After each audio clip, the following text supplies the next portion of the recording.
የቆየ ቪዲዮ መሆኑን ከምታውቁት ነገር አንዱ እዚህ ውስጥ ያኔ ከኔ ጋራ ሆነው ጌታን እናገለግላለን ብለው ሲሉ የነበሩ በኋላ ግን የዚህ ወንጌል አገልግሎት ተቃዋሚ የሆኑ የተገኙ ሰዎች ሁሉ ጭምር ታዩዋቸዋላችሁ እና በጣም የቆየ ነው ማለት ነው። መቼ እንደተናገርኩት ባላቅም ይሄን ነገር ግን በቲክቶክ ላይ ነው ገስት ገብቼ ይመስለኛል። አዎ እኔ ገስት ገብቼ ነው። ሆስቱ ማን እንደነበረ ባላስታውስም አሮን ስሙን አይናገርም። ኤኒዌይ ግን እዛ የተናገርኩት ነው። ስሙት። ለማንኛውም ድንጋይ አይደል የተቀረጸው ሰሌዳ ማለት ነው። ስላት ቢባል አይችልም። መስፈርቱን አያሟላማ። ፈቲ መስፈርቱ ምንድነው? የጸላቱ መስፈርት ዘጸአት መጽሐፍ እንደማመጥ ጸላቱ የድንጋይ ጸላቶች ናቸው። ሰሌዳ ማለት ነው የድንጋይ ጸላቶች። አስርቱ ትእዛዛት እለተጽሕፋ በአጻብዕ ለእግዚአብሔር ብሎ ያለው ማለት ነው። በእግዚአብሔር ጽላት የሚለው ቃል ብቻ ነው። ጽላት ብሎ የሚለውን መስፈርት እናንተ እንዳትሰጡት አያሟላም እኮ አልኩ። የጸላት መስፈርትን አያሟላም። ሰሌዳ ማለት ነው። ስለዚህ ይህ ሰሌዳ ይሄ አያሟላም። ይሄ አያሟላም። ጽላት ተብሎ የተባለው በመጽሐፍ ቅዱስ ውስጥ ሰሌዳ የተባለው ሁለቱ ከድንጋይ የተጠረቡ ናቸው አይደል? የተጠረበ እንጨት ማለት ነው እኮ አይልም። የተጠረበ እንጨት ለዚህ እኮ ነው ብራዘር ስማኝ፣ የተጠረበ እንጨት ነው ብሎ የሚል ሲጀምር ጽላት ከእንጨት አይጠረብም። ጽላት ዘጸአት መጽሐፍ ምዕራፍ 32 ሲሰበርበትም እንደገና ዘጸአት መጽሐፍ ምዕራፍ 34 ላይ ያለው የመጀመሪያውንም ጽላት እግዚአብሔር ከሁለት የድንጋይ ጽላቶችን የሰጠው በተራራው ላይ በእግዚአብሔር ጣት በእግዚአብሔር እጅ የተጠረቡ በእግዚአብሔር ጣት የተጻፈባቸውን የሰጠው የመጀመሪያው ማለት ነው። ቆይ አድመጠኛ መስፈርቱን እንደማያሟላ ላሳይ። ፈትሄ መስፈርቱን የማያሟለበትን ላሳይ ስለፈለኩ ነው። አሁን እናንተ መስፈርቱ የሚመዘነው በብሉይ ኪዳኑ ነው ብራዘር አይደለም። እኔ ግን በቋንቋ መስፈርት ነው የጠየቁህ እንጂ አሁን በኦሪጂናሉ ተመዘኑ ነው የኔ ሙግት። እሱ ደግሞ በዛ አትመዝነን ነው። በዛ ከመዘንከን እየሰማችሁት ከሆነ በየውስጡ ሲናገር በዛ ከመዘንከን ወድቀናል። እውነትህን ነው። ኦርቶዶክስ በብሉይ ኪዳኑ ከተመዘነች ውድቅ ናት። የአብርሃም አምላክ ምስክሬ ነው። ውድቅ ነው። የሚይዙት የሚሸከሙት ጽላት ታቦት ብለው ህዝብን የሚያደናግሩበት በብሉይ ኪዳኑ ከተመዘኑ በእግዚአብሔር ቃል ከተመዘኑ ውድቅ ናቸው። 4 ነጥብ። ለዚህ ነው ይህንን አርዕስት የማይደፍሩት። 10 ዓመት ሙሉ አንድ ብቅ ያለ ቄስ መምህር ዲያቆን የሚባል የብለይ የለም። እታች ሆኖ እየተጽናኑ ወይ እየተናደዱ ከማየት ከመስማት በቀር ይህን ገብቶ አይ ኤርሚያስ ይሄማ ጉዳይ ትክክል አይደለም፣ መዝገበ ቃላቱ እንደዚህ ይላሉ፣ አንተ ግን የምትለው እንደዚህ ነው፣ እችን ቤተክርስቲያን በለው አይሉ። ለምን ቢገቡ የሚወርድባቸውን የመረጃ ናዳ ያውቃሉ። ስለዚህ ታች ጥርሱን እንዳፋር ጎረምሳ እየፋቀ ይሰማል ማለት ነው። ቄሱም መምህሩም ዲያቆኑም የተባለው ከምን ጀምሮ አይገቡም። ውሸት በቃ እንደ አይሰለችም። ኤርሚያስ በሎስኪ በል ገብቶ አንድ ሰው ነው የተፈለገው። እንደ ጎልያድ አንድ ሰው ነው የተፈለገው። የለም። ስለዚህ በዛኛው አትመዝነ ነው ክርክሩ። አሁን ጭቅጭቁ ለምንድን ነው በብሉይ ኪዳን ታቦት ብለህ በምትለው በሚባለው ነገር ለምን ተመዝነናል? በሱማ ከመዘንከን ውድቅ ነን። ለዚህ ነው ኦርቶዶክስ የምታደርገው ነገሮች ባለፈውም ማታ ላይ ዝም ብዬ እንደ ድንገት እያየሁት ነበረ። ከማነው ከፈለገ አትናቴዎስ ጋር የነበረን ነገር ድጋሚ እያየሁት ነበር፣ የተወሰነ ማለት ነው። ጥያቄና መልሶ አካባቢ ላይ ያለው እናንተ ተናደድኩን መልሼ የዛን ጊዜ እንደዛ ያልተሰማኝ አሁን ቪዲዮን ስሰማው ተናደድኩ። እንዴት ኢንተራፕት እንዳደረገኝ ወንድሞች ናቶች፣ እንዴት አላስወራ ብሎ የጥያቄና መልስ ሚዩት አርግለት ደቂቃውን ያዝለት እሱ በቃ አንተን ብሎ አንተ ምናምን ነገር እያለ 18 ሰዓት ያወራበት የነበረው ማለት ነው። እና መስፈርት ተብሎ የተባለው መስፈርቱን የማያሟላበት ምክንያት በብሉይ ኪዳኑም ሲመዘን ውድቅ ይሆናል ብሎ ያለው ማለት ነው። ያኔም እዛ ለፈለገ ጥያቄ ካቀረብኩለት ውስጥ አሁን እናንተ እንደምታደርጉት ኦሪታውያኑ ነው ያልኩት። ታስታውሱ ከሆነ ኦሪታውያኑ በብሉይ ኪዳን ያሉት እስራኤላውያኑ ኦሪታውያኑ አሁን እናንተ ታደርጉ እንደነበረው ስዕል ሰርተው በቤታቸው ሰቅለው ወይ በቤታቸው ቀርጸው ቅርጻ ቅርጽን ሰንደል እየለኮሱለት ዕጣን እያጠኑለት እየዘመሩለት ወደሱ ይጸልዩ ነበሩ። ኦሪታውያኑ እስራኤላውያኑ እንደዚህ ነው ያደርጉ ነበሩ ብዬ ስለው በአንደኛ ነገሥት መጽሐፍ ምዕራፍ 6 ላይ በሰለሞን ቤተክርስቲያን ውስጥ አለልህና ጀመረ። ይታያችሁ ሰለሞንና ቤተክርስቲያን እኮ አይተዋወቁም። ሰለሞን ቤተክርስቲያን የሚባል የለውም። ቤተክርስቲያንና ቤተ መቅደስን እንኳን ያለየ ሰው ነው እዚህ መጥቶ የተሟገተኝ ብዬ እዛ ጋር ተናግሬያለሁ። ታስታውሳላችሁ ብዬ አስባለሁ። ዋናውም ለማለት ፈልጌ ነው ስዕላትን አምልኮ ኦርቶዶክስ የምታደርገው በሙሉ በኦሪታውያኑም ስትመዘን ውድቅ ናት ማለት የኢትዮጵያ ኦርቶዶክስ ቤተክርስቲያንና ሌሎችም አሃት ቤተክርስቲያናት የተባሉት ለስዕልም እንደሚያጥኑት እንደሚሰግዱት እንደሚዘምሩለት ትናገራለች፣ ደም ታፈሳለች፣ ሽንቷን ትሸናለች ነው ያላሉን። ስዕሏ ቶሌት ትሄዳለች፣ እሱም ብቻ ነው ያልተባለው። ግን ቢፈለግ አይጠፋም። ደም ታፈሳለች ብለዋል። ወተት ታፈልቃለች ብለዋል። ወተትና ደም የምታወጣ ስዕል ሽንቷን መሽናቷ አይቀርም። ትናገራለች ብለዋል። ታምር ታደርጋለች ብለዋል። ኤርሚያስ ሽንቱ ጋር ምን አስኬደ? ሊጸዳዱ ይችላሉ ልፈልጌ ነው። ይበላሉም ብለዋል። አሁን አዲስ ያገኘሁት ደግሞ ማለት ነው ቅርጥፍ አድርገው ይበላሉ። እንዴት ነው የሚጎርሱት ብላችሁ እንዳትሉ። ያለቅሳሉ። አዎ ታለቅሳለች። ዘይት ታፈልቃለች። የዘይት ጉዳይ በጣም እንትን ነው እና በኦሪታውያኑ ሲመዘኑ ውድቅ ናቸው። በክርስቶስ ቤተክርስቲያን ታሪክ ውስጥስ አሁን እናንተ እንደምታደርጉት ያደረገ ነበረው ብዬ ስለው የለም አልመለሰም። እንደውም ታስታውስ ከሆነ በሮሜ፣ በቆሮንቶስ፣ በገላትያ፣ በኤፌሶን፣ በሰምርኔስ፣ በሰርዴስ፣ በፊላደልፊያ፣ በሎዶቅያ አብያተ ክርስቲያናት ውስጥ አሁን እናንተ እንደምታደርጉት ለስዕል ያጠነ የሰገደ የዘመረ ያጨበጨበ ወደ እነሱ የጸለየ ወተት ያፈልቃሉ፣ ዘይት ያፈልቃሉ፣ ደም ያፈሳሉ፣ ይናገራሉ፣ ይደንሳሉ፣ ይጨፍራሉ እኮ ብለውናል። የመርቆሪዎስ ስዕል እኮ አሁን ሰሜን ሸዋ ላይ ይደንሳል። ሲያሻው ይደንሳል፣ ሲያሻው ይዘላል ከነፈረሱ። ከፈለገም ከፈረሱ ላይ ወርዶ ሁሉ ጭምር ብላ አየር ትይዛለች። ኦርቶዶክስ በወጣቶቹ ንግግር ማለት ነው። እና በክርስቶስም ቤተክርስቲያን ታሪክ ውስጥ ሲመዘኑ ውድቅ ናቸው። በብሉይ ኪዳን ሲመዘኑ ውድቅ ናቸው። ለምን? መመዘኛችን ብሉይና አዲስ ስለሆነ ማለት ነው። ጴንጤም ትምህርቱ በብሉይና በአዲስ ነው መመዘን ያለበት። ኦኬ። ስለዚህ በብሉይ ኪዳኑም እና በአዲስ ኪዳን ስትመዘን ከኛ በፊት የነበረው ትውልድ እንደዚህ ካላደረገ እኛ የምናደርገው ከሆነ ከየት አመጣኑ ተብሎ መጠየቅ አለበት። የታቦቱም ጉዳይ ልክ እንደዚሁ ነው። የጽላትና ታቦት ተብሎ የተባለውን ጉዳይ በብሉይ ኪዳኑ ስትመዘኑ ብዬ ነው። በብሉይ ኪዳኑ ከመዘንከንማ ችግር አለ እና ዝም ብለህ ጽላቱን ከእንጨት ነው ብለን የምንለውን ተቀበል ነው። አልቀበልም። እና ያኔ የነበረው ክርክር ይሄ ነው ለማለት ነው። በቋንቋ መስፈርትም ደስ ስላለ አይደለም ትለው ታቦት ብሎ ላት ብሎ የሚለውን መስፈርትም አያሟላም። ታቦት ብሎ የሚለውን መስፈርት አያሟላም። ጠረጴዛ ብሎ የሚለውን መስፈርት አያሟላም። ጠረጴዛ ብለህ እንዳትለው። ጠረጴዛ የሚታወቀው 4 እግር ያለው ነው። የትኛውም ቦታ ላይ ያለው ማለት ነው። 4 እግር ያለው። የእናንተ አሁን የዚህ ስዕሉ ላይ የሚታየው ከታች ያለ 4 እግር የለው። አንድ ጠረጴዛ የሚለውን እንኳን አያሟላም።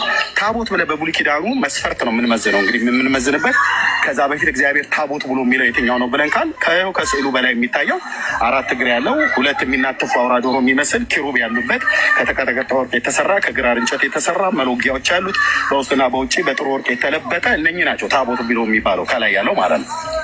ይህንም አያሟላም። የእናንተ ጠረጴዛንም አላሟላም። ታቦት ብሎ የሚለውንም ከላይ በተቀመጠው ስዕል አኳያ አላሟላም። እሺ ጽላትን በለው ወይ ጽላት ምንለው ክፋቱ ብለህ ብትል እሱንም አያሟላም።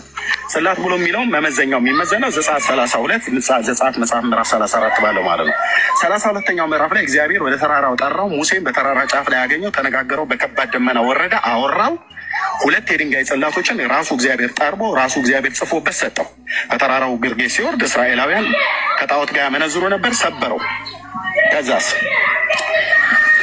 እግዚአብሔር ዘጸአት 34 ቁጥር 1 ላይ መልሰህ እንደፊተኞቹ አድርገህ 2 የድንጋይ ጽላቶችን ጥረብ አለው እና በፊቴ መታ በተራራው ጫፍ ላይ ቁም አለው። እኔም በፊተኞቹ ጽላቶች የነበሩትን ቃላቶች እጽፍባቸዋለሁ ብሎ አለው ይላል። ጽላት የሚባለው አንደኛ የመጀመሪያውም ጽላት ላይ የጻፈው እግዚአብሔር ነው፣ በእግዚአብሔር ጣት የተጻፈው ነው የሚለው። ሁለተኛውም ላይ ሙሴ የቀደመውን ጽላት አይተዋል አይደለ? እላው ላይ የተጻፈውን አንብበዋል አይደል? ስለዚህ ቅረብና ልክ እንደ ፊተኞቹ አድርገህ ጻፍበት አላለውም፣ እጽፍበታለሁ ነው ያለው። ጽላት በእግዚአብሔር እጅ የተጻፈበት ትእዛዝ ያለበት ነው። ያ ትእዛዝ 10ቱ ትእዛዝ ያለበት ነው ጽላት የሚባለው። 10ቱ ትእዛዛትን ያላሟላ በእግዚአብሔር ጣት ያልተጻፈ አልፋ ወኦ አልፋ ቤታ ብሎ የሚል ደብተራ በሴንጤ ነገር የቀረጸውን ነገር እሱም ምንድን ነው ጽላት ብሎ መጥራት ምን ብዬ ልበል እንግዲህ ጥንቸልን አንበሳ ብሎ ጆሮ ትልልቅ ነገር ያላት የተባለችው ጥንቸል ማለት ነው። ወይ ሚዳቋን ነብር ብለህ እንደመጥራት ነው ያለ ዝርያው ምንም የማይገናኝ ነገር። ጥንቸል ጆሮዋ ትልልቅ ስለሆነ አንበሳ መስላይ ነው ብለህ ምትን መጥራት ትችላለህ። ግን ይመርመር ከተባለ ጥንቸል በፍጹም አንበሳ ሆነ አታውቅም። ጽላት በእግዚአብሔር ጣት 10ቱ ትእዛዛት የተጻፈባቸው ናቸው። ጽላት አንድ ሁለተኛ ከድንጋይ ነው የተቀረጸው። ሁለቱም በእግዚአብሔር ነው የመጀመሪያው እግዚአብሔር ነው የቀረጸው፣ ሁለተኛውን ሙሴ ነው የቀረጸው። የእናንተ ግን የቀረጽም ብሎ እግዚአብሔር አላዘዘም። የሚቀርጸው የፈለገው ሰው ነው። እላው ላይ የሚጻፈው 10ቱ ትእዛዛት አይደለም። አልፋ ወኦ አልፋ ቤታ ዝታቦት ዘቅዱስ ሚካኤል ዝታቦት ዘቅዱስ ጊዮርጊስ የሚል ነው የተጻፈው። ስለዚህ ሲጀምር ከድንጋይ ነው የተቀረጸው። የእናንተ ግን ከእንጨት ነው የተጠረበው። ጽላት ከእንጨት አይጠረብም፣ ከድንጋይ ነው። ዘጸአት 32 ዘጸአት 34 ፒሪድ። በዚህ መስመር ጨርሻለሁ። ጽላት የሚለው ቃል ግዕዝ ነው። የተጠረበ እንጨት፣ ድንጋይ፣ ሰሌዳ ማለት ነው በትግርኛ። አሁን የእኔ ጥያቄ ምንድን ነው? አንደኛው በዲክሽነሪ ካለ ጥሩ ነበር፣ የግዕዝ ወይም የአማርኛ ማለት ነው። አሁን የጥያቄ ግን በመጽሐፍ ቅዱስ ነው። 10 ትእዛዛት ያልተጻፈበት የተጠረበ ድንጋይ ጽላት ነው አይደለም? ጥያቄ ግን አስተውልበት። አይደለም የተጠረበ ድንጋይ 10 ትእዛዛት መልስ እየመለስኩለት የተጠረበ ድንጋይ ጽላት ይባላል አይባልም? ዝም ብሎ ሰሌዳ ብሎ የሚለው ወይ ታብሌት ብሎ የሚለውን ለመናገር ይጠቀሙ ይሆናል እንጂ ያ በመጽሐፍ ቅዱስ ሚዛን፣ በመጽሐፍ ቅዱስ መስፈርት መሰረት በመጽሐፍ ቅዱስ ላይ ጽላት ተብሎ የተባለውን እሱን ይመስላል ብለህ ካልከኝ አይመስልም። እሺ አሁን ለምሳሌ ሙሴ እግዚአብሔር የተጠረበውን ድንጋይ 10 ትእዛዛት ሳይጽፍበት ጽላት ተብሎ ተጠርቷል አልተጠራም? 2 ድንጋይ ጽላቶችን ጥረብ፣ ከዛ በተራራው ጫፍ ላይ ናና በፊቴ ቁም፣ እኔ እላው ላይ በፊተኞቹ ድንጋዮች ላይ የነበሩትን ቃላቶች እጽፍባቸዋለሁ ብሏል። አዎ፣ ስለዚህ 10 ትእዛዛት ሳይጻፍበት ጽላት ተብሎ ይጠራ ነበር። የድንጋይ ጽላት እግዚአብሔር ጥረብ ስላለ የድንጋይ ጽላት ተብሎ ይጠራል። አዎ፣ ስለዚህ ጽላት የሚባለው 10 ትእዛዛት ስላለበት ሳይሆን ለተጠረበ አይልም። የምን ሸርተት ነው? አንተ የደብተራን ጣውላ ለማጽደቅ ብለህ እግዚአብሔር ቃል የማይለውን ትላለህ። ስርዓት ያዝ። እሺ ነውር አይደለም። ዘጸአት 34 ቁጥር 1 ላይ 2 የድንጋይ ጽላቶችን ጠርበህ በፊቴ ቁም፣ በተራራው ጫፍ ላይ ውጣ፣ እኔ በፊተኞቹ ድንጋዮች ላይ የነበሩትን ሕግጋት እጽፍበታለሁ ነው ያለው። አንተ አድምጠኝ። ጽሁፉ ሳይጻፍ በፊት እና ጽሁፉ ከተጻፈ በኋላ ብለህ ልትከፋፈል አትችልም። አድምጠኝ። የአምላክ ቃል ሲጀምር ይኸውልህ፣ የአምላክ ቃል እላው ላይ ያልተጻፈበት በራሱ በእግዚአብሔር ጣት ነው ያልኩህ። በሰው ጣት እንኳን 10ቱ ትእዛዛትን ብጽፍበት፣ በሰው ጣት እንኳን ብጽፍበት ጽላት አይባልም። ጽላት የሚለው ቃል በዲክሽነሪ እንይበት፣ የፈለግከውን ማየት ትችላለህ። ግን በዜሮ ይባዛልሃል ሙግተህ ማለት ነው። ከእንጨት የተጠረበ ጽላት አለ መጽሐፍ ቅዱስ ላይ? ችግር የለውም። ኖ ከእንጨት የተጠረበ ጽላት አለ ወንድሜ መጽሐፍ ቅዱስ ላይ? እግዚአብሔር ከእንጨት የተጠረበ ጽላት ነበረው? አይደለም፣ የለም። በመጽሐፍ ቅዱስ ሳይሆን በመጽሐፍ ቅዱስ ድንጋይ ከእንጨት የተጠረበ እኔ ጠየኩህ። ከእንጨት የተጠረበ ድንጋይ ማለት ከእንጨት የተጠረበ ጽላት ነበረው እግዚአብሔር በመጽሐፍ ቅዱስ ላይ? አልነበረም። በቃ አልደክምም፣ ጨርሻለሁ። እግዚአብሔር አምላክ ይባርክ። ከኑማ በቃ እዚህ ያላችሁ ወገኑ የተበተው ነው። የዛሬው መልእክት ይሄ ነው። ምንም አናደርግም ከዚህ በኋላ አንደኛ የሚገባም ሰው አይኖርም። የገባውም በሙሉ የኔ ወንድሞችና እህቶች ናቸው። ወደ ቤታችሁ ሂዱ። እቱ በሰላም የነገ ሰው ይበለን፣ የሳምንት ሰው ይበለን። ምን ልናደርግ እንቆያለን? ከዚህ በኋላ ዘኬ የለ የሚበላ ከቅዳሴ በኋላ የሚበላ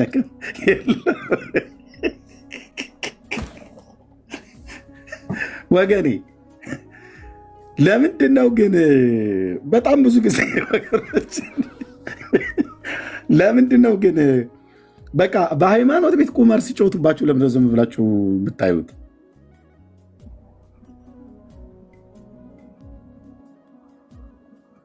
በመጽሐፍ ቅዱስ ላይ እግዚአብሔር እንደዚህ አሁን ፒክቸሩ ላይ እንደማሳየው ማለት ነው። ቴንኪዩ እህትየው ሜርሲ ተባረክ። ቤካይም ቴንኪዩ።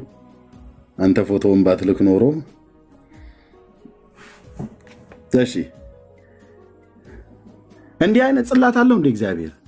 እኔ እኮ ሊገባኝ ያልቻለው ነገር ይሄ ነው። አንድ ሰው እንኳን የሚያስረዳኝ እንዴት ይታጣል? እንደዚህ አይነት ጽላት ወይ እንዲህ አይነት ታቦት እግዚአብሔር በብሉይ ኪዳን ከሐዋርያቱ ለማን ያዘዘው? በአዲስ ኪዳን ከነቢያቱ ለማን ያዘዘው?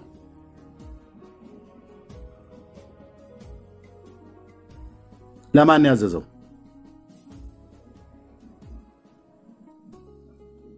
ኦርቶዶክስ ቤት ውስጥ የተገኘ ነገር በሙሉ በብሉይ ኪዳን በአዲስ ኪዳን መጽሐፍት ነው መመዘን ያለበት። እኛ ጋር ጴንጤዎች ጋር የተገኘ ነገር በሙሉ በብሉይ ኪዳን በአዲስ ኪዳን መመዘን ያለበት። እኛ ወተን እኛ የእግዚአብሔርን ትእዛዝ፣ የእግዚአብሔርን ስርዓት፣ የቤተ መቅደሳችን አሰራር፣ የቤተ ክርስቲያናችን ሲጀምር እኛ ቤተ መቅደስ የለንም። ይሄ እኛ ከአምቦ ድንጋይ የምንሰራው ከዝግባ እንጨት የምንሰራው ቤተ መቅደስ የለንም። ህንፃ ቤተክርስቲያን ተብሎ የተባለው ወይ ደግሞ የማምለኪያ አዳራሾቻችን እነሱ ናቸው አሉት። ለምሳሌ አንድ ቤተክርስቲያን ጠርተን ለምሳሌ እንደ ቃለ ሕይወት ወይ እንደ ሙሉ ወንጌል ጠርተን ሙሉ ወንጌል ቤተክርስቲያን ይህንን የማምለኪያ አዳራሽ ቦታ ለመስራት እግዚአብሔር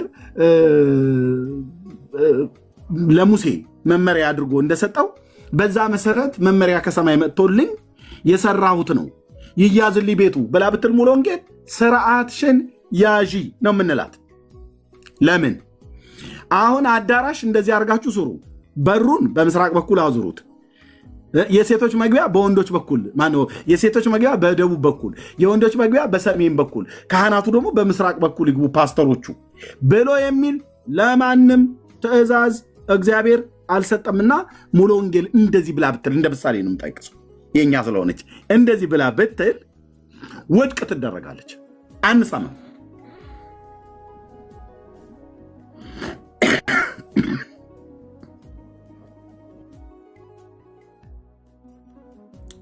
ግን ደግነቱ የኛ ቤተክርስቲያን እንደዚህ አትልም።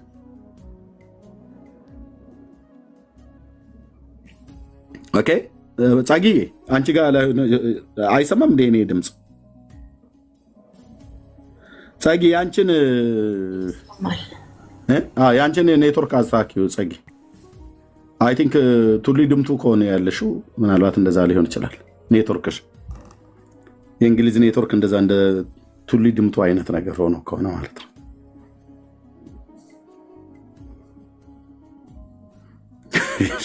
እና ልብ በሉ ወገኖች፣ መስፈርቱ ቤተክርስቲያን እስከተባለች ድረስ ለምሳሌ አሁን እኛ ልክ እንደ ብሉይ ኪዳኑ እንደ ሐዋርያቱ ዘመን አመሳስለን የሰራኑ ብለን የምንለዋለ የወንበሮቻችን አቀማመጥ ቸርች ውስጥ የለም። ወንበራችን እኛ እንደዚህ የሰራኑ እናንተ እንደዚህ ስሩ ብትሉ ሐዋርያቱ ስለ ወንበር የነገሩ ነገር የለም። ስለዚህ እኛ አንልም ማለት ነው። እናንተ እነማናችሁ ብለህ ካልከ ጴንጤዎች በሙሉ አንልም። የወንበሮቻችን ከለራቸውና አቋቋማቸው በእውነት አጠራረባቸው ሁሉ ጭምር ቁጭ የብሉይ ኪዳኑን ይመስላል።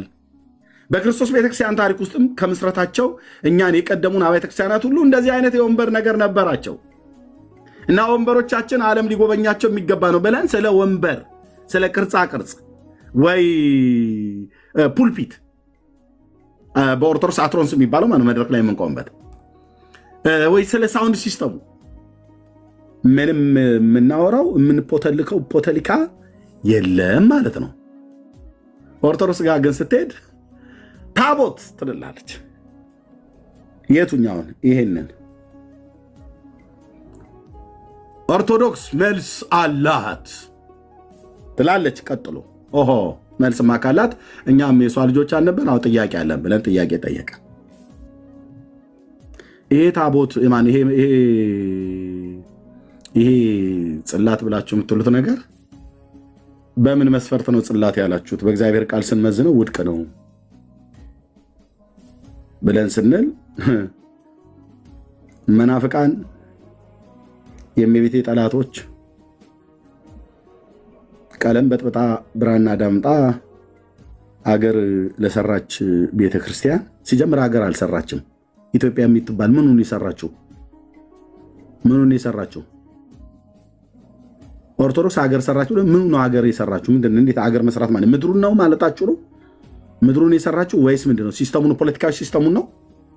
ፖለቲካዊ ሲስተሙን ሰርታ ከሆነ ፖለቲከኛ ነች እያልከኝ ነው። ጥሩ ነው። በዛ በኩል ደግሞ እማወጋህ አለ። ቀስ በልና አድምጠኝ፣ እንዳትሄድ። ፈንድሻ ያዝ፣ ሻይ ያዝ፣ ውሃ ያዙ። ምንድነው? ፖለቲካዊ ሲስተሙን ነው። ፍትሐ ብሔር ወንጀለኛ መቅጫውን የሰራችሁ። ስለዚህ ወንጌል መስበኩ አንተታ ፖለቲከኛ ነበረች እያልከኝ ነው። ፊደል ቀርጻ ብለህ ካልክ ኦኬ፣ ፊደል ላይ ልክ ነው። እንደዚህ አገራዊ ጉዳይ ላይ የሚጠቅም ነገር ያደረገችው ነገር አለ። አይ ቺ አገር እኮ የተሰራችው በኦርቶዶክስ ነው ብለህ ትላለህ። እውነትህን ነው።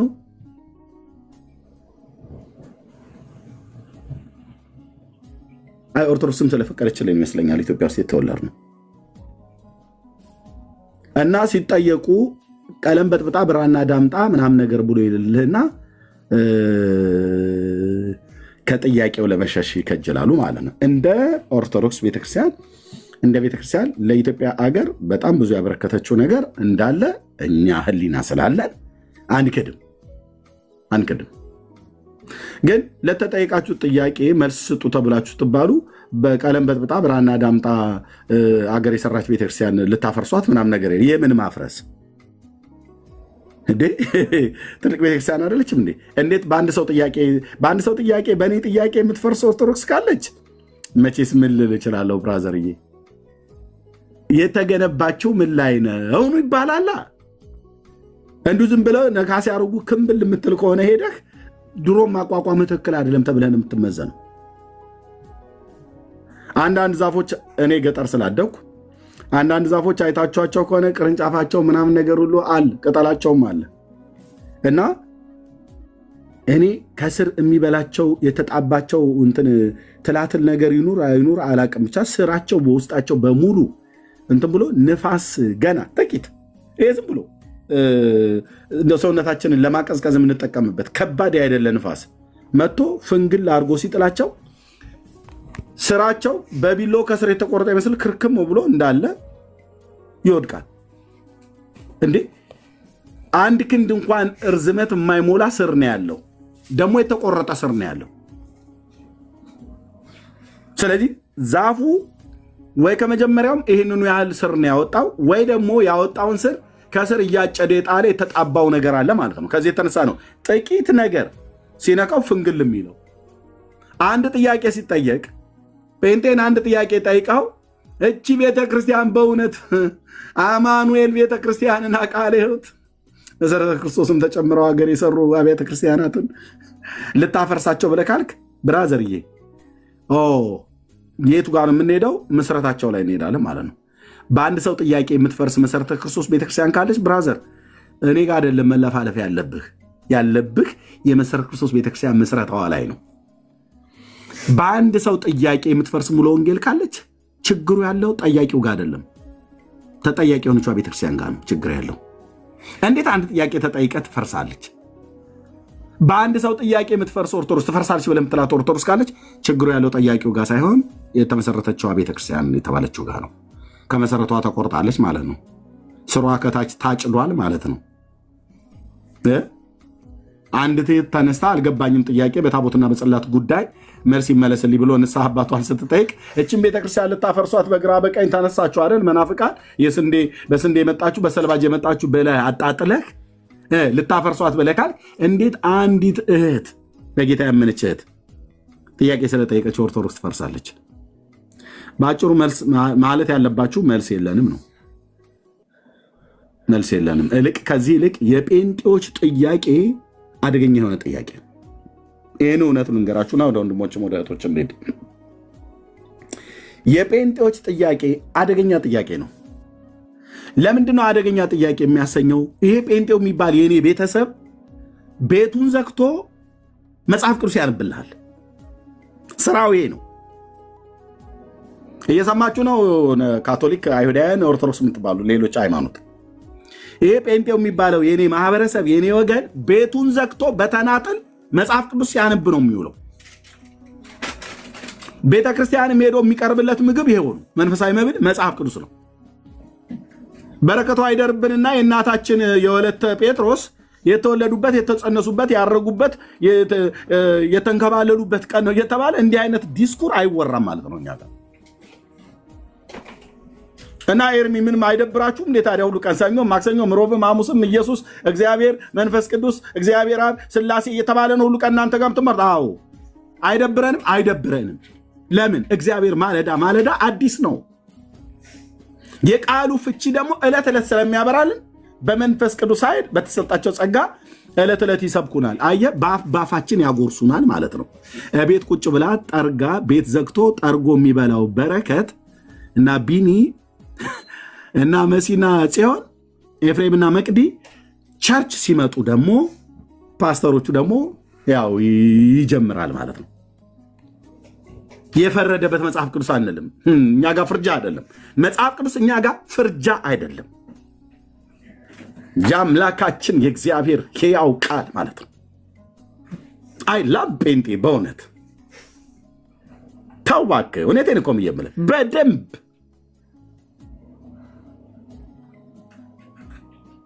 እና የጴንጤ ጥያቄ አደገኛ ጥያቄ ነው።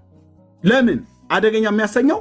መጽሐፍ ቅዱስን የአምላካቸውን የእግዚአብሔርን ቃል ስለተማሩ፣ ስለሚያነቡ፣ ስለሚያውቁ የሚጠይቁት ጥያቄ ከመጽሐፍ ቅዱስ ላይ ተነስቶ ስለሆነ መጽሐፍ ቅዱስ አንብቦ ለማያውቅ ክር አንገቱ ላይ አስሮ እንደ አፋር ጎረምሳ መፋቂያ ይዞ ከተማ ለከተማ ሲዞር የሚውል ሴት ጎረምሳና ወንድ ጎረምሳ ሃይማኖተኛ ለሆነ ራስ ምታት የሆነ ጥያቄ ነው። ዘበነ ራሱ ምን ሲናገር ሰማው? አያቱና አባቱ እዚህ በነበረ ሰዓት የኦርቶዶክስ እምነት ተከታይ ናቸው። እሱ ከዚህ ሄደና እዛ ሄደና መጽሐፍትን አጠና፣ አገላበጠ። ከዛ ማርያም አማላጅ ነች ብሎ የሚል ቃል አጣ። ከዛ ተመልሶ መጥቶ እኛን እንደዚህ እኛን እያስቸገሩ ነው እና መጥተው ማርያም ታማልዳለች እንዴ ብለው ሲሏችሁ እናንተ መጀመሪያ መጽሐፍ ቅዱስ ሄዳችሁ አታሳዩቸው። ማለት ያለባችሁ ማርያም አታማልድም ብሎ የሚል በመጀመሪያ ጥቅስ አንተ አሳየኝ ብላችሁ ጥያቄውን ወደ እነሱ መልሱላቸዋል። ዘቤ ተበልተሃል። ኦርቶዶክስ መልስ አላት ብለህ ማስታወቂያ ስትሰሩ የምትሉት እናንተ ናችሁ። ማርያም ታማልዳለች ብሎ ሲል አዎ ታማልዳለች ብላችኋል አይደል? ከመጽሐፍ ቅዱስ መረጃ አስጠኝ ብሎ ሲል አንተ አታማልድም ብሎ የሚል አሳይ ተብሎ እንዴት ይመለሳል? ይህ መልስ እንዴት ይሆናል? አታማልድም ብሎ ለማሳየትማ ማናሳይህ የተጻፈ ስለሌለ ነው። ያልተጻፈውን ኬት እናመጣዋለን? እናንተ ግን እኛ ያልተጻፈውን ኬትም አናመጣ። ማርያም አታማልድም ብሎ የሚል መጽሐፍ ቅዱስ ላይ አልተጻፈ። ስለዚህ አታማልድም ብሎ የሚል የተጻፈ እንደሌለ ሁሉ ስለዚህ አታማልድም ማለት ነው። ብታማልድ ኖሮ ይጻፍ ነበር። አማላጅ ተብሎ የተባለት የሚያማልደው ኢየሱስ ነው ተብሎ ተጽፏል በቅዱሳት ሐዋርያት። እንዳልኳችሁ እንደ ምሳሌ የምናገረው ኦርቶዶክስ የተጻፈን ዲናይ ታደርጋለች፣ ትክዳለች። ኢየሱስ አማላጅ ነው ብሎ የሚለውን በግልጽ የተጻፈን በፍጹም ኤርሚያስ ምን ሆናችሁ ነው ይሉናል። ይመጡና ጳውሎስ እኮ ነው ኢየሱስ ክርስቶስ ያማልደል። አዎ ቢሆንም እሱ ይበለው እኛ ግን አንለውም ይላሉ። ሁ አዩ እናንተና ማን ናችሁ? ሐዋርያው ያለውን እናንተ ማትሉት ለምንድን ነው? ሐዋርያው ያለውን ሙሉ ወንጌል ትላለች። ሐዋርያ ያለውን ገነት ቸርች ትላለች። ሐዋርያ ያለውን ቃለ ሕይወት ትላለች። ሐዋርያ ያለውን ካቶሊክ አትልም፣ ኦርቶዶክስ አትልም።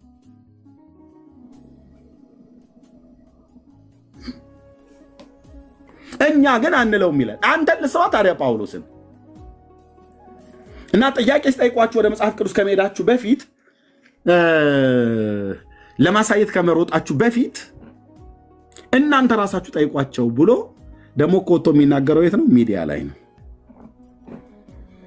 እኛም አውቀናል ጉድጓድ ምሰናል ብላ የሚል የአይጥ ተረት አያቴ የነገረችኛለ። በኦሮሚያ የነገረችኝ ግን መርሶ ሲርባ የሚባል ማለት ነው። እና እኛም አውቀናል ጉድጓድ ምሰናል ብላለች። የድመትና የአይጥ ምንድነው ሰርግ ተደርጎ ምናምን ነገር ብላ ያለችው ማለት ነው። ዘቤ ያው ገብቶናል። እኛም አውቀናል ጉድጓድ ምሰናል እያላችሁን እንደሆነ ለተጠየቃችሁ ጥያቄ መልስ አምጡ።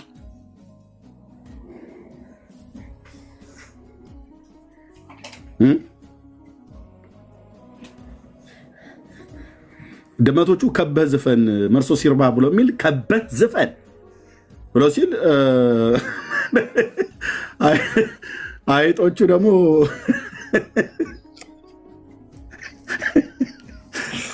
እሺ ዲኔ እንደዚህ አይነት እኮ አንተ አባባ ተስፋዬ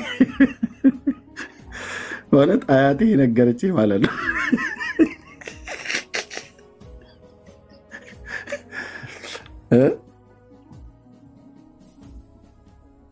አዎ ይሄው ነው። እና ለተጠይቃችሁ ጥያቄ መልስ አምጡ ነው። ስለዚህ አሁን የኦርቶዶክስ ታቦት ጽላት የሚባለው ይሄ ነው። ከልብስ ውጭ መሳደቢያ አይደለም፣ ማቃለያ አይደለም። ይሄ ነው።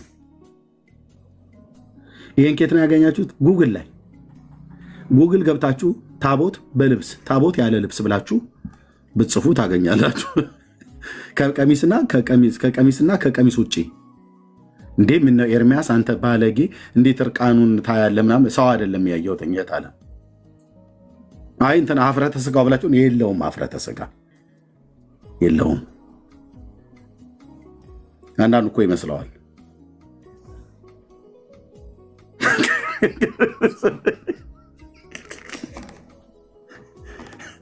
ሰው ነው ራቁቱን አቱ የተባለው እንጂ ነገርየው ይህንን ይመስላል ማለት ነው። ስለዚህ ጽላት ተብሎ እንዳይባል የእግዚአብሔር ቆይ ታቦት ተብሎ እንዳይባል 4 ሰዎች አይሸከሙትም። በመጽሐፍ ቅዱስ ስንመዝ ነው። የጌታ ጠረጴዛ ይባል 4 እግር የለውም። ጽላት እንዳይሉት 10ቱ ትእዛዛት የለውም። 10ቱ ትእዛዛት ብቻ ለመኖር ሳይሆን ከጣውላም ከእንጨትም የተሰራ ነው። ይሄ ጽላት ግን ዘጸአት 32 እና ዘጸአት 34 ላይ ከድንጋይ ነው የሚሰራው ለማለት ነው። ገብቶ የሚያወራን ሰው ካለ እሰየው፣ ካልሆነ ግን እኔም ከወንድሞችና ከእህቶች ጋር እየተቀባበል እናወራበታለን። ቴንኪው፣ ተባረኩ። ከላይ ጀምሮ ሰላም ይበሉ። ረጅም ሰዓት አቆይቻችኋለሁ፣ በጣም ይቅርታ። ነገሬን ዘበዘብኩ፣ የመግቢያ ያህል ነው። በዚህ ጉዳይ ላይ እናወራለን። ቤካ ወንድምነት ሰላም በል። ቢኒያው መርሲ እንደዚህ እያላችሁ ሲሆን እስከታች እስከ ብሩኬ ድረስ ሰላም በሉና እንቀጥላለን። ተባረኩ። ቴንኪዩ፣ ተባረኩ። ታፕኮፒ ልክሼ ስላደረጋችሁ ሰላም ልበላችሁና ለጸሎት ልወጣ ስለሆነ ነው። እግዚአብሔር ስሙ ለዘላለም ይባረክ። የጌታ ጸጋና ሰላም ይብዛላችሁ። እንግዲህ የእግዚአብሔር ቃል ብርሃን ነው። ሰው ብርሃን ሲበራለት ነው እውነትን የሚያውቀውና የእግዚአብሔር ቃል ግልጥ ነው፣ ህይወት ነው። በቃ ቃልን ማንበብ፣ በእግዚአብሔር ቃል ውስጥ መኖር፣ ቃሉን ማሰላሰል ህይወትን ብርሃን ያደርጋል፣ ህይወትን እረፍት ያደርጋል፣ እውነትን ያሳውቃል፣ እግዚአብሔርን ያሳውቃል። እና የእግዚአብሔርን ቃል አለማንበብ ነው ለዚህ ሁሉ ኦርቶዶክስን እንትን ውስጥ የዳረጋት። ህዝቧንም በቃ ጌታ የተናገረው ንግግር በጣም እየገባኝ ነው የመጣው። እውር እውርን ቢመራው በሚቀጥለው ጉድጓድ ውስጥ ይወድቃል ይላል እና በቃ ከእግዚአብሔር ቃል ውጭ ብርሃን የለም። በቃ ጌታ ኢየሱስ ትምህርቶቹን እኮ ዝም ብለን ካነበብናቸው ይነግረናል በግልጥ። ምንም የሚያሻማ ነገር የለውም እኮ። እንዲህ አይነት ድካም ውስጥ እንድንመላለስ አያደርግም። እና ክብር ለናዝሬቱ ኢየሱስ፣ ክብር ለእግዚአብሔር ቃል ይሁን። እኔ እግዚአብሔርን ቃል በጣም ነው የምወደው። በጣም በጣም በጣም ለህይወት እረፍት ነው። በቃ በነፍሳችሁ ራሱ ታርፋለች። ዝም ብላችሁ ስታነቡት የእግዚአብሔርን ቃል ማለት ነው የሆነ ብርሃን ውስጥ ይከታችኋል። በቃ ምንም እንዳትጠራጠሩ ያደርጋችኋል። የእግዚአብሔር ደግነቱ ይገርማችኋል። ማንነቱ ያስደንቃል። እግዚአብሔር ራሱን በቃሉ ገልጧል። ቃሉ ብርሃን ነው። የእውነት ነው፣ ብርሃን ነው ቃሉ። እግዚአብሔር የብርሃናት አባት ነው የተባለው። ብዙ ብርሃናት ነው። በቃ ቃሉ ያበራላችኋል። ማንነቱን ታውቃላችሁ። አስደናቂ አምላክ አለ። ወደዚህ አምላክ ኑ። በክርስቶስ ኢየሱስ አቅርቦናል፣ አስጠግቶናል። ግቡ፣ ተገላገሉ፣ እረፉ ነው የምለው። እረፉ፣ እኔም አምላክ እንደሆንኩ ወቁ ያለውን ቃል ጥብቅ አድርጋችሁ ይዛችሁ እርፍ። በቃ ግልግል ከዚህ ዓለም ድካም በመንፈስ አርፋችሁ አንድ ቀን ደግሞ በስጋ ታርፋላችሁ። ከዚህ ዓለም ድካም በመንፈስ ቃሉ ያሳርፋችኋል። ሂዱ ላለው ተባረኩልኝ። ለጸሎት ልወጣ ስለሆነ ነው። ስጨርስ ተመልሼ እሰማለሁ።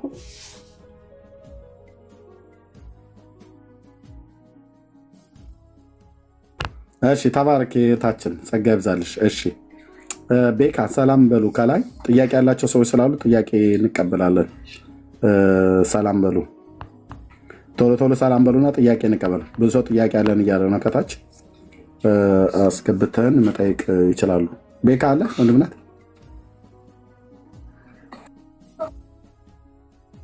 የለም መሲ። እሺ አንዲት እህት ከገባ ሰዓት ጀምሮ ፈልጋለሁ እያለች ነው እና ስላስገባት ገስት ላይ ታወራታለ። ምኑን ሰዓት ጀምሮ? ከገባ ሰዓት ጀምሮ ኤርሚ እፈልጋለሁ ፕሊዝ እያለች ነው ኮሜንት አስገባች።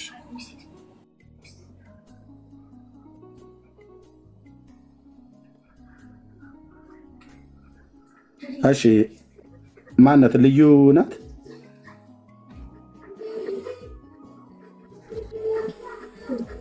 እህትየው ልዩ ናት? እሷ ናት። እሺ ልዩ እንዴት ነህ?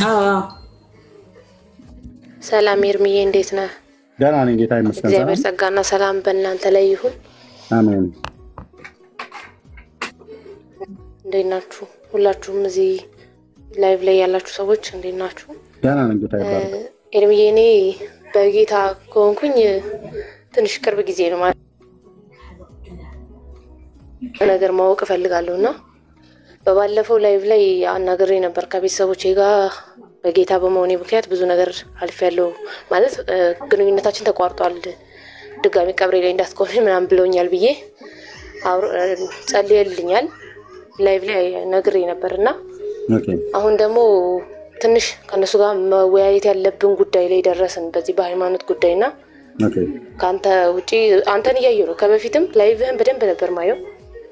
ብዙ ነገር የሚያውቁት በአንተ ነው፣ እንድነቃም የሚሆንኩት በአንተ ነውና ብዙ ነገር እንድታግዘኝ በውስጥ መስመር አሁን ደግሞ ከነሱ ጋርም ሲሆንም ሙሉ ሆኜ ብዙ ነገር ማወቅ የምፈልጋቸው ጥያቄዎች አሉኝ። እነሱንም የምሰጠኝንም ትምህርት ተምሬ ሄጄ እነሱንም ወደ ጌታዬ ማምጣት እፈልጋለሁ። በሞራል ነው እነሱ ጌታዬን ሰብኬ መምጣት የምፈልገውና ከዚህ በላይ ደግሞ ሙሉ መሆን እፈልጋለሁ። ወይ አባቴ ቆይ የት ሀገር ነው የምትኖረው? ሙሉ መሆን ስለምፈልግ ነው ኤርሚዬ። የት ሀገር ነው የምትኖረው? ኢትዮጵያ ነው የምኖረው። ኢትዮጵያ። ስልክ ጽፈሽልኛል? አልጻፍኩልም። ልጻፍልህ ከስር አሁን ነው። በዚህ አይደለም ውስጥ ሜሴጅ እዚህ ጋር ከጻፍሽ ሁሉም ሰው ያየዋል። በውስጥ ሜሴጅ ላይ ጻፊልኝ። ኮሌዳት መልሼልሻለሁ። በየትኛውም ጊዜ እኔ ጋር ውጭ ሀገር ስለምኖር ሰዓታችን ይለያያል። የ10 ሰዓት ልዩነት አለ።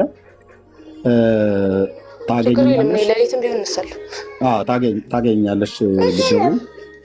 ካልሆነም ደግሞ ነብርክዬ አሉ ኢትዮጵያ እዚህ ማለት ልናገኝሽ እንችላለን። ግን እኔ በጣም ፈቃደኛ ነኝ። ከፈለጉ ንስሐ አባታቸውን አምጥተው እሳቸው ባሉበት ቤተሰቦች ሊያወሩሽ ከፈለጉ እኔ እንደውለሽልኝ ላወራቸው እችላለሁ። ስለሚያነሱት ጥያቄ ያ ቴንክ ዩ ታቸው አመሰግናለሁ። እንድትባረኩልኝ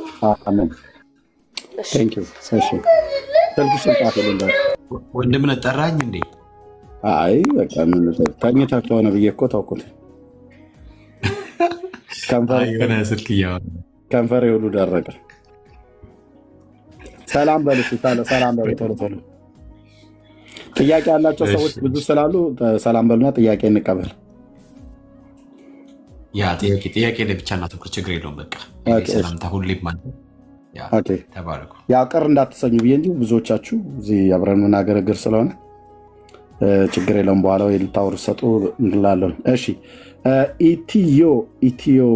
ኢትዮጵያን ላቭ ሰላም እርምዬ፣ እንዴት ነሽ እህታችን? እግዚአብሔር ይመስገን። አሜን። እኔ ያው በጌታ ሁኛለሁ፣ በጌታ ነኝ። ሁኛለሁ ብቻ ሳይሆን ነኝ። አሜሪካ ሀገር ያለሽው እህት ነሽ አይደል? አዎ። በቅርብ ነው የተቀበልሽው? አዎ። እና ያው ልጆቼ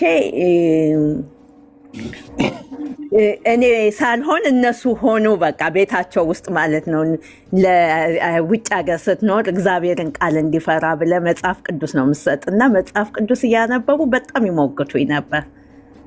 አሁን ጥያቄ የሆነብኝ እንደዚህ የሆነ ቲቪ ላይ ምናምን ሲያዩ አሁን ይሁሉ ታቦት የሚለው አንድ ነው እንድሰራ የተፈቀደለት። ከእስራኤል ከወሰዳችሁት ይህን ሁሉ ኮፒ የታመጣችሁት አሰራሩስ እንዴት ሰው እንደዚህ በአንድ ሰው ይሸከመዋል እያሉ በቃ ጥያቄ ይጠይቁኛል። አይ ዝም ብሎ ስህተት ነው ስል እንዴት ስህተቱ ነው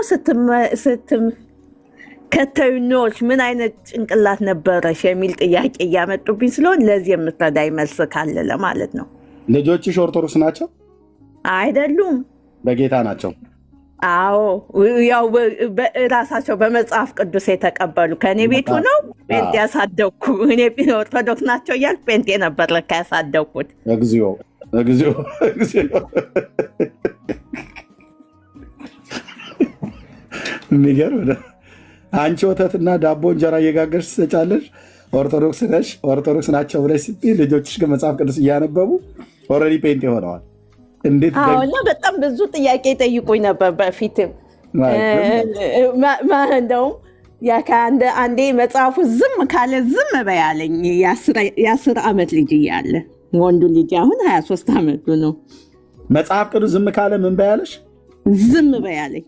ይሄ የዘመኑ ሐዋርያ ነው። ታዲያ ይሄ የዘመኑ ሐዋርያ ነው። በቃ የአንዳንድ ነገር መልስ ስሰጥ በፊት እያለው መልስ ስሰጠው የታመጣሽው አማርኛውን አቅርቢልና እንግሊዝኛ ይሄ እንዲህ ነው እንዲህ ነው ስለው ማሚ በቃ መጽሐፉ ዝም ካለ አንቺም ዝም ነው ማለት ያለብሽ፣ አንቺን አትጨምሪ ይለኝ ነበር። ዋው!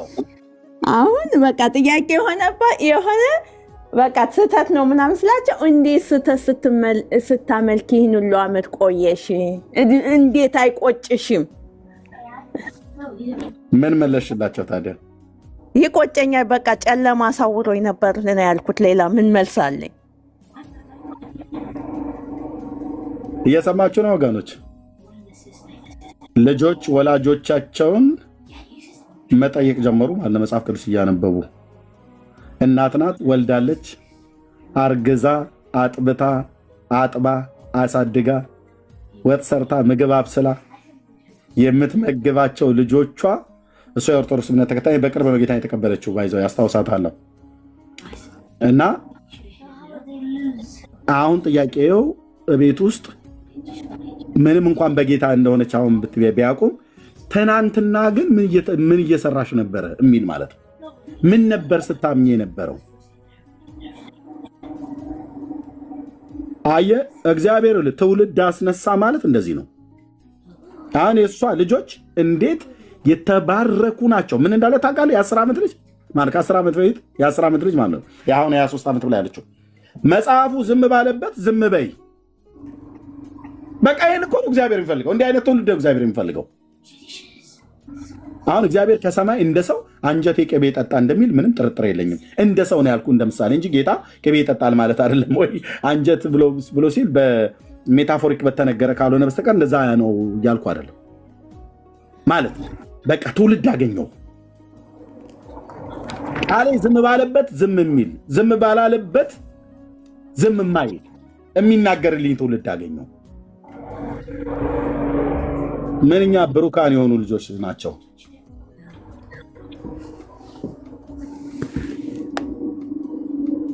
እሷ ኦርቶዶክሳውያን ልጆች አሳደግኩ ብላ ትላለች። እነሱ ግን መጽሐፍ ቅዱስ እያነበቡ ራሱ እግዚአብሔር እያሳደጋቸው ነበር ቤቷ ውስጥ። በጌታ ነኝ ብለሽ በጌታ ጴንጤ ሆኛለሁ ብለሽ ስትያቸው ምን አሉሽ ልጆችሽ? ተቃወሙሽ? ለምን ይቃወማሉ? ምንም አላሉሽም? አዎ የሆነ ነገር ቻርጅ ወይ ሰምቲንግ እንደዚህ ነው። ቶሎ እንደዚህ ካወጣ ቻርጅ ወይ ሰምቲንግ የሆነ ነገር አያችሁ።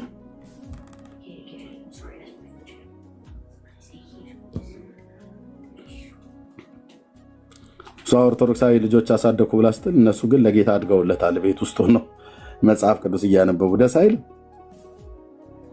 ለመጀመሪያ ጊዜ እንደዚህ አይነት ነገር ስሰማ አልተቃወሙኝም። ደስ ነው እንጂ የሚላቸው። አልተቃወሙሽም? ለምን ይቃወሙኛል? ቸርች አሁን ትሄዳላችሁ? አዎ ይዘሻቸው?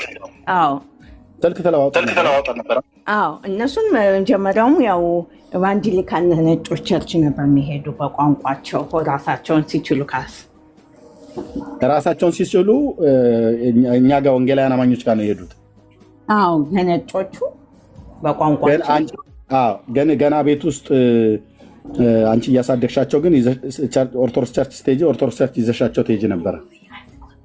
እንሄዳለንና አንዳንዴ ምንም ዳዝንት ሜክ ሴንስ ይሉኛል። ዋው they like culture, they like አለባበሱን በቃ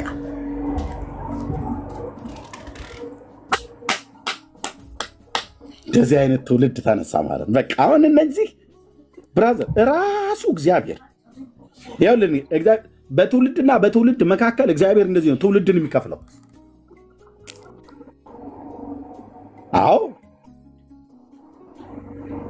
አሜሪካ ሀገር ነው ውጭ ሀገር ላይ ተንሱ ለጸሎት እግዚኦ ተሳለነ ብለህ ብትለው ምኑ ነው የሚገባው? ምኑ ነው ሴንስ የሚያደርገው? አይ እኛ የሃይማኖት የእናታችን የአባታችን ጥብቅብቅ ምናምን ነገር ብለህ ስትል ይሰሙልሃል። ጴንጤ አሜሪካ ደግሞ የጴንጤ ሀገር ነው። ይሰሙልሃል፣ ያሰሙልሃል፣ በትምህርት ቤት ይነግሩልሃል ማለት ነው ስለ ጌታ። የሚማሩትም ክርስቲያን ስኩል ነበር የሚፈልጋቸው። ያው ተባርከሻል እህቴ፣ ተባርከሻል እህቴ። እግዚአብሔር በልጆችሽ ባርኮሻል። የእግዚአብሔር ቃል ዝም ባለበት ዝም በይ እና እግዚአብሔርን በቅዱስ ቃሉ መሰረት ነው ልናመልክ የሚገባው ብሎ የሚል የራስሽ ከማህፀን የወጡ ልጆች ይሄን ያህል በእግዚአብሔር ቃል ቻሌንጅ ካደረጉሽ ምን ይባላል? እግዚአብሔርን ስለ እነዚህ ልጆች እናመሰግናለን። ጌታ ይባረክ፣ ጌታ ይባረክ። ስለዚህ እውነታቸው ነው። በትናንትና ታሪክ ምን ስታደርጊ ነበረ፣ ምን ስታመልኩ ነበረ የኖራችሁት ብለው ልጆች እንደዚህ ይጠይቃሉ ማለት ነው፣ ይጠይቃሉ ማለት ነው። እና ተባረኪ ስልክ ተለዋውጠን ነበር አይደል? ጽፌል ነበርና አይ ቲንክ አልመለስክልኝም፣ ግን አለ መሰለኝ። እሺ እመልስልሻለሁ። ፎሎ ባክ መልሼልሻለሁ። ተባረኪ። አሜን አሜን አሜን። ቴንክ ዩ። እሺ አቤት። እንትን እኮ ናት ትዝ የሚልህ ከሆነ ሊ ናት እኮ ትዝ የሚልህ ከሆነ ህልሙን ላይ አይታ ነበረ። ሊ ነች እንዴ? ሊ ነሽ? ቤካዬ አይደለም። ሊ አይደለችም፣ ሊ አይደለችም። ኦኬ ሊጋ ትመስላለች። እሷ የምትኖር አሜሪካ አይደለችም? ሊ የምትባለው ሊ አይደለችም። ሊ አረንጓዴ እንትን ነበረ ፕሮፋይልሽ አይደለ? በቅርብ ቀን ነው የተወሰኑ ወራቶች ነው። እዚሁ ነው እኛ ጋር አደ ጌታ የተቀበልሽው እህታችን አንቺን። አዎ እንትን ብያለሁ። ላስት ይር ነበር። ላስት ይር ላይ ያንተ አካውንት በዛኛው አካውንት በተዘጋው ነበር። በኤሊያው ልክ ነው። አልተዘጋም አለ በዛኛው ልክ ነው። ለባባ ብሩክ ከሰጠህ አንድ ሌላ ተናገር። እውነቱ አልነበረም አለ እሱም አልተዘጋም። ልክ ነው። በዛ ስለላኩልህ ስልክ ቁጥር የተዘጋ መስሎኝ ነው። አልተዘጋም። እሱኛውን አሁን አላየውም። ለዛ ነው ስልክሽን ያላየሁት። እዚህኛው ላይ ጻፉልኝ። በዛኛው ላይ ጻፋችሁ ሰዎች እዚህኛው ላይ ጻፉልኝ። ልክ ነው። ይህንን ያኔ ለብሩኬ ሰጥቼው ስለነበረ ነው። ሊ አይደለችም። ሊ እሷም አሜሪካን ያለችው ህልም ያየችው ናት እሷ እና እችኛውን እህት አስታውሳለሁ። ጌታ ይባረክ እህቴ፣ እንኳንም እግዚአብሔር ረዳሽ። ልጆችሽን እንኳን እግዚአብሔር ረዳቸው። በዚህ ላይ ፎሎ ባክ መልሼልሻለሁ። ስልክሽን ጻፊልኝ። ሊ ያለችው ከታች እኔ ያለው እያልች ነው። ቆይ ሊ እኔ ግቢ። እንደውም እኮ ተደዋውለን አልተገናኘንም። አይገርምም? እኔን አስወጡኝና ሌላ ሰው አስገቡ። ተባረኪ ተባረኪ ተባረኪ። እኔ እሺ አቢ አቤት አቤት። አብይ ነው። እሺ እንዴት ነህ? እግዚአብሔር ይባረክ። ሰላም ነኝ። አይኔ ጥያቄ ከየት ቤተ ዝም ብዬ አንድ የሚገርም ነገር ልንገራችሁ ስለ ልጆች ማለት ነው። ፓስተር ፕሮቴስታንት ነኝ። ጥያቄ ፓስተሬ ልጆች ያስተምራል ህፃናቶች እና ስለ እግዚአብሔርም ስለ ሰይጣንም ያስተምራቸው ነበር በአንድ ወቅት ላይ እና ምን አሉ መሰለህ ልጆቹ ለምን እግዚአብሔርና ሰይጣን ቁጭ ብሎ አይደነጋገሩም አይደራደርም አሉ። ምን ለማለት ነው? ልጆች ዛሬ እውነቴን ነው የምልህ ኤርሚ፣ ወንጌል ባይሰበክ ኦርቶዶክስ ኤግዚስት ባይሰበክ እንኳን ኦርቶዶክስ ኤግዚስት ማድረግ አትችልም ካሁን በኋላ። በጣም ጥያቄ የሚጠይቁ ልጆች ናቸው እየተነሱ ያሉት አዳዲሶቹ ጄኔሬሽኖች፣ በተለይ ትናንሾቹ። ወንጌል ባይሰበክ እኮ ነው የምልህ ኤርሚ፣ ምንም ወንጌል ባይሰበክ ኢትዮጵያ ውስጥም ዓለም ላይም ኦርቶዶክስ ተቀባይነት አይኖራትም። የመጨረሻ የሰው ልጅ ሊቀበለው የማይችል የሰው አእምሮ ሊቀበለው የማይችል አስተምሮ ነው። ኤኒዌይ በዚህ አልፈዋለሁ። የኔ ጥያቄ ምን መሰለህ ኤርሚ፣ ሁልጊዜ ስለ ታቦት ስታስተምር የበቀለች የአሮን በትርንና የእንትንን ትረሳታለህ። ረስተው ከሆነ አላውቅም፣ ሪማይንድ ላደርግህ ነው። የመና ያለበት መሶብ ሁለተኛ ጥያቄ እዚሁ ላይ ሆኖ ሪሊ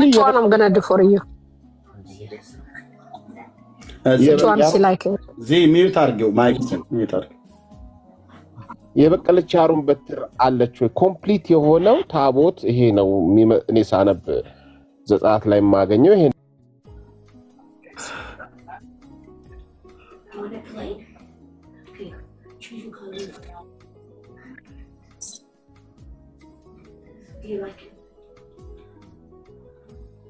ምንድነው? ተቋም አመሰግናለሁ። አይ ሚውት አድርገውኝ ነው። እሺ ምንድነው? የበቀለች አሮን በትርና መና ኮምፕሊት የሆነው ታቦት የበቀለች አሮን በትርና የመና ያለበት መሶብ ነው ያለበት እና ሪሊ የበቀለች አሮን በትር እዛ ውስጥ እንደነበረች ነው አንደርስታንድ ማድረገው። ምናልባት የተጠራጠሩት በቅላ እዛ ውስጥ ተቀምጣለች ወይ ያቺ አሮን በትር ነው ወይ? ወደ አማርኛው ሲተረጉሙት ትንሽ እንትን ብለዋል። በደንብ አልተረጉሙት ይሆናል ብዬ አስቤም ነበር። ይሄ እንድትመልስልኝ ነው ኤርሚ። አመሰግናለሁ። በቃ ታቻው ኦኬ። ሙሉን ስናገር ምናልባት ካልሰማ እንጂ የበቀለች የአሮን በትር ዘጸአት ማለት ዘኍልቍ መጽሐፍ ምዕራፍ 17 እንደዚሁም በዘጸአት መጽሐፍ ምዕራፍ 18 ይመስለኛል 18 ላይ የጎሞር የተባለችው መና የተቀመጠባት 17 በ18 መና የተቀመጠበት ጎሞር የተባለው አለ። ማሰሮ ቢጤ አይነት ነገር ናት። ግን ዕብራውያን ላይ ወደኛ አምጥተው ሲተረጉሙት መሶበ ወርቅ ተብሏል። እና እነሱን እኔ ዘንግቻቸው አላውቅም። እነኚህ ነገሮች የነበሩበት ጊዜ ነበረ። ከዛ በኋላ ደግሞ በቃ ከታቦቱ ጋር ዲሳፒር ሲሆን አብሮ ጠፍቷል ማለት ነው። ኦርቶዶክስን አሁን የበቀለች የአሮን በትርና መና የተቀመጠበት የወርቅ ምንድነው የወርቅ ብሎ የሚለው እንኳን እዚህ ዕብራውያን ላይ ነው። ጎሞር የተባለው እዛ ብሉይ ኪዳን ላይ ያለው ማሰሮና የበቀለችው የአሮን በትር አለሽ ወይ ብሎ ከመጠየቅ በፊት በውስጡ ያለውን ከመጠየቃችን በፊት ራሱ ታቦቱ የሚባለው የብሉይ ኪዳኑ አላት ወይ ነው ነገርየው። አለ ወይ ነው? የላትም። አለ ብላ ትላለች፣ ግን የላትም። አለ ብላ ትላለች፣ ለትውልድ የማታሳየው 3000 ዓመት ሙሉ የሌላትን አለኝ እያለች እየተናገረች ህዝብ የሚያምናት ማለት ኦርቶዶክስ ናት። የሌለ ነገር አለኝ ትላለች፣ የላትም አለኝ ግን ትላለች። የሌለ ነገር አለኝ ብላ ስትል የምትታመን ቤተክርስቲያን ኦርቶዶክስ ናት በህዝቦቿ።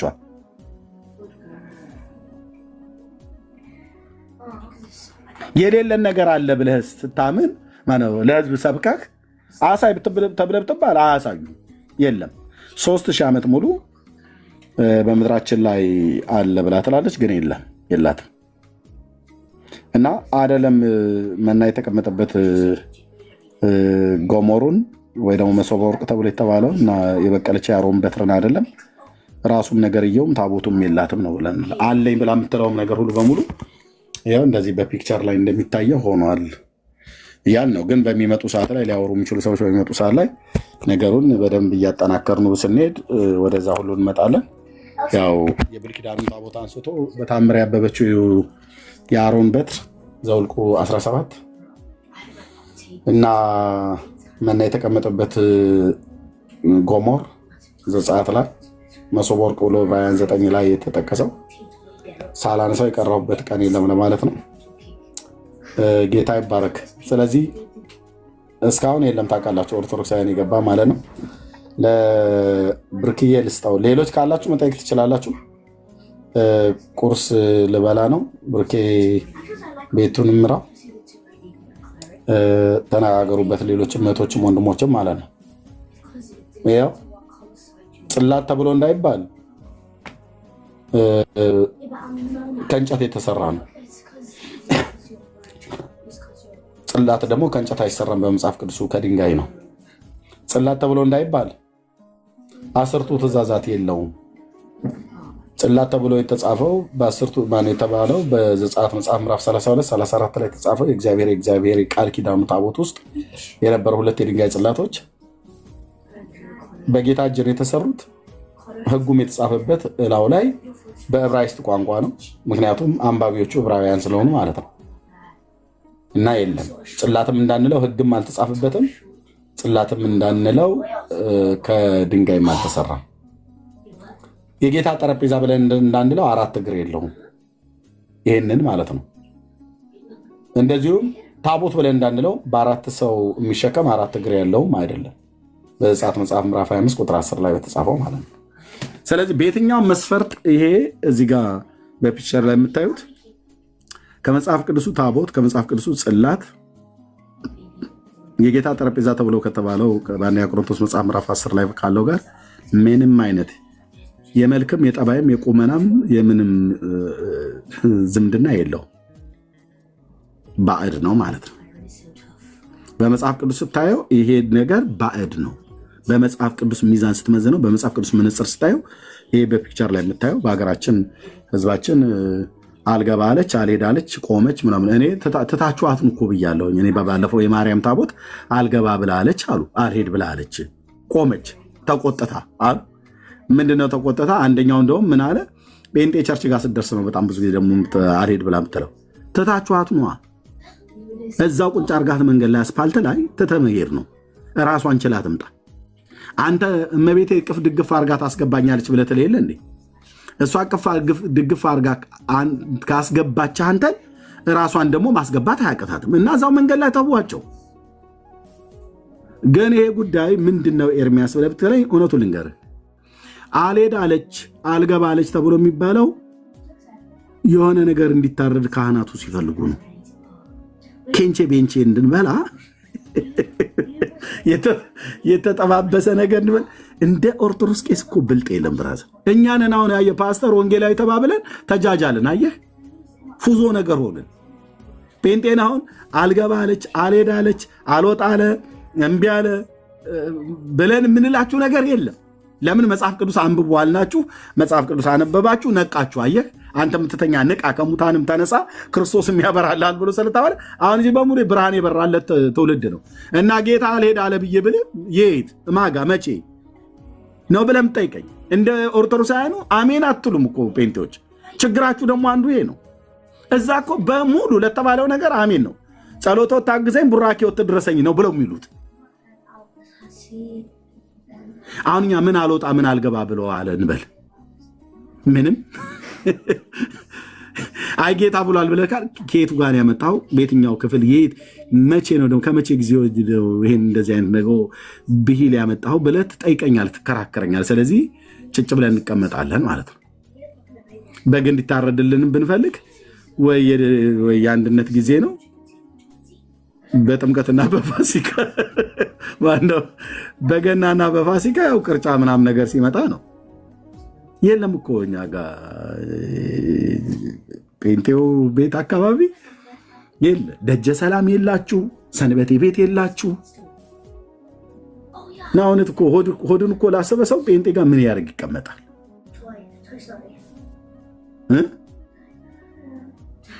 እዛ ግን ብትሄድ ስንት ነገር እኮ ነው ያለው።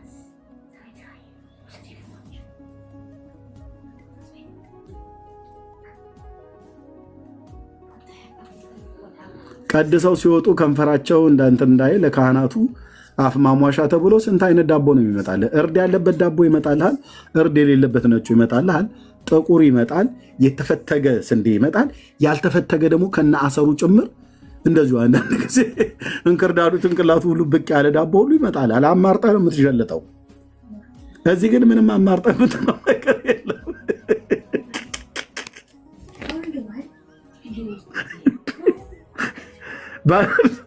በአንድነት ጊዜ ገፋቢል መድኃኒዓለም ከረዳን አብ ወለድ እንዲህ እኔ ሆዴን ባስ ምን አድርጋለሁ ከጴንጤ ጋር የምዳረቀው እዛው ብራዘር የራእይኪ አይነ ሞት እያልኩኝ እዛው ቋንጅሌን ይዤ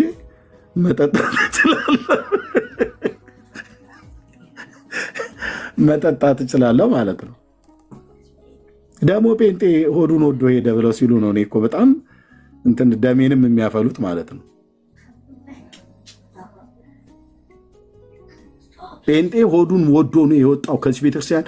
ሆዳቸውን ወደው ወጡ ይላል። እኔ አንዱ የኦርቶዶክስ ቤተክርስቲያን ዲያቆን ነበርኩ። ሆድ ነው ብላ ያልከኝ ብራዘር፣ ይኸው ጴንጤ ቤት ድፍን 27 ዓመት ሞላኝ። 3 10 ዓመታት ልሞላ ነው። የለም ጌታ ነው ያለው። ወንጌል ይሰብኩሃል።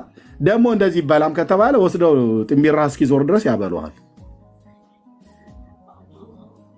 ጉዳዩ ቤተክርስቲያን ሄደስ ስለ ሆዳችን ስለምንበላው ነገር አይደለም የምናስበው። ለነፍሳችን የሚበላውን መብል ግን አይ ላቭ ጴንጤ ይሰጡናል ማለት ነው። እግዚአብሔርን ቃል እንጂ የትናንትና ይህን ትዝታ ባስብ አንተ ስንት አይነት ዳቦ ስንት አይነት እኮ ወጥ እኮ ነው የሚመጣው። ስንት አይነት ወጥ እኮ አልኩ። የሴቱን ሁሉ ሙያ እኮ የምናጣራው እኛ ነበር። አይ እንትን የወለተ ስላሴ ጠላ ትንሽ ጉስ በዝቶበታል እያለ እየተፋን እስኪ አጸደ ማርያምን እስኪ ቅዱት የማን ነው አጸደ ማርያምን የኔ መንሳይ ልጅ ነው። እውነትዎትን ነው። አዎ የእሳቸው ከዚህ ተዛ ይለውትም ለክርስትና የመጣው አዎ የእሳቸው ከሆነ ይቀዳልን ተብሎ ማለት ነው። ከጠላ ከአቂሚቲ ስንጀምር ነገሩ ጳጳሳቱ ጠላ አይጠጡ፣ የሚጠጡት ውስኪ ነው። ብላክ ሌብል፣ ሬድ ሌብል፣ ዋይት ሆርስ የሚባል ውስኪ የማውቀው እዛ ነው። ምን ልታረጋወቅ ብለህ እንዳትለኝ። አባቶቼ ሲጠጡ እኔ ቀዳ ነበር፣ እንደሞ ምንም ያው ከጸበሉ ይደርሰኝ ነበር ለማለት ነው። እዚህ ግን ምን አላችሁ? ምንም ጆሊ ጁስ እንኳን የለም እና ሆዳቸውን ወደው ሄዱ ይሉናል። ኖ ስህተት ነው። ጴንጤ ሆዱን ወዶ የመጣ ጴንጤ ካለ ቢመጣ ምንም እዚህ የምታገኘው ነገር የለም። ያበሉሃል። ጴንጤም ያበላ ነው። እውነት ለመናገር ላመነበት ነገር ያበላሃል። ለኃጢአት መደምሰሻ ለመንግስተ ሰማያት መውረሻ ያድርግልህ ብለህ በምትል ግጥምና ተረት በዚህ አያበላህም። ግን ያበሉሃል። ለመጽደቅ ብለው ሳይሆን ስለጸደቁ ያበሉሃል። ይሰጣሉ፣ ያበላሉ፣ ይሰጣሉ። ይሄንን ያውቃለሁ። ግን እንደ ኦርቶዶክስ ሁሉ ቀን ስትሄድ እዛ በዘኬ እንከበብ እንደነበረ እዚህ ግን በአብ ወለድ ብስኩት ነው የምትከበበው። እሱንም በሳምንት አንድ ቀን ምናልባት በዚህ በውጭ ዓለም ላይ ስላለው አሁን ከቤተክርስቲያን ስንወጣ የሻይ ቡና ጊዜ አለ። ኢትዮጵያ ግን በየዕለቱ የለም። የሚመጣውም ህዝብ ብዙ ስለሆነ ማለት ነው። ግን የአንድነት ጊዜ እንደዚህ ምናምን ነገር ኢትዮጵያ ውስጥ አንዴ ብቻ ነው እኔ ቸርች ላይ ምግብ የበላሁትኝ። በጣም ትልቅ ምግብ የሚባለው አንዴ ይጎ ሲቲ ቸርች ላመልክ ሄጄ ወደዚህ ልመጣ አካባቢ ላይ ነው። ፓስተር ሞጋ ማለት ነው ወደ ኢንተርናሽናል ሆቴል ፊት ለፊት ላይ ያለው እዛ ላመልክ ሄጄ ጌታን ጉባኤው ካለቀ በኋላ በር ዝጉዋል። ማንም ሰው እንዳይወጣ በር ዝጉዋል እና በሩ በእውነት ተዘጋ። ምንድን ነው ምናምን ብለህ ስንል ማንም ሰው እንዳይወጣ አለ። ምንድነው ብለን ስንል እያንዳንዱ ሰው ምሳ እዚህ ነው የሚበላው። እንዳትወጡ የምሳ ፕሮግራም አለ። የገባ እንዳይወጣ በር ዝጉ አሉ። ትእዛዝ ሰጠ። ተዘጋ። የዛን ቀን የነበረ ሰው ይኖር ይሆን? ከዛ በኋላም ተደጋግሞ ተደርጎ እንደሆነ አላቅም። የዛን ቀን እንደኔ የበላ ሰው ይኖራል እንዴ? እንዳለ ክትፎ በክትፎ ሆኖልህ አልኩ። ቢፌን የቀረበው ለመጀመሪያ ጊዜ እንደዛ አይነት ማዕድ ያየሁትኝ በጴንጤ ቸርች እዛ ነው። አይ ቲንክ ይመስለኛል። በኋላ ጭምጭምታ እንደሰማሁት አቶ የምሩ ነጋ የደንበል ህንፃ ባለቤት በጌታ አይደሉ? እሳቸው ናቸው ይህንን ምግብ ያዘጋጁት የሚል ነገር ጭምጭምታ ሰማሁ ማለት ነው። እና አሯሯጥኩታ ያንን ክትፎ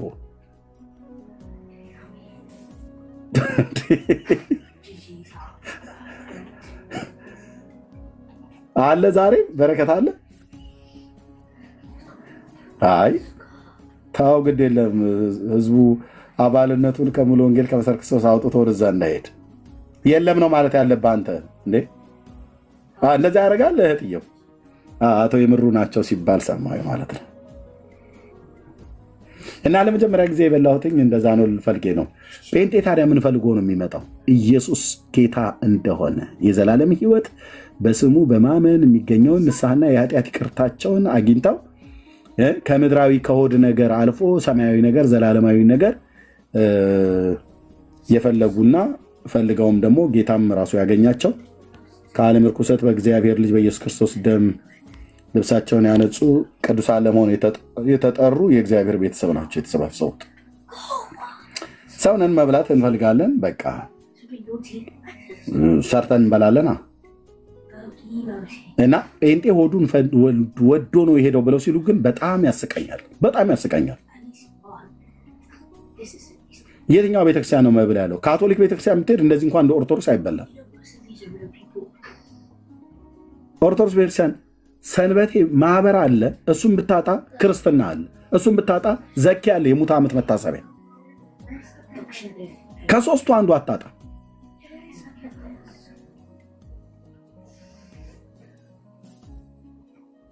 የቁም ፍታት ምናምን ነገር ብለው ሁሉ በህይወት ያለ ሰው ሁሉ ማለት ነው።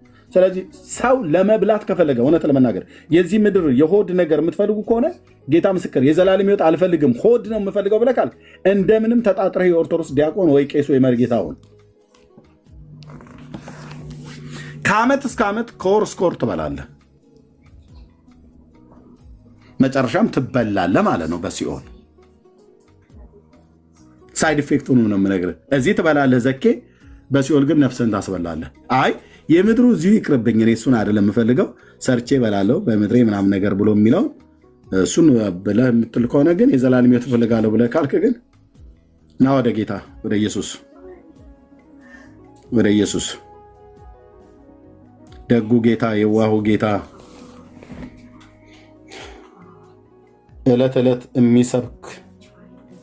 ዕለት ዕለት የሚሰበክበት ቤት የት ነው ብለህ ካልከኝ እኛ ጋር ወንጌላውያን አማኞች ጋር እንጂ ኦርቶዶክስ ጋር አይደለም።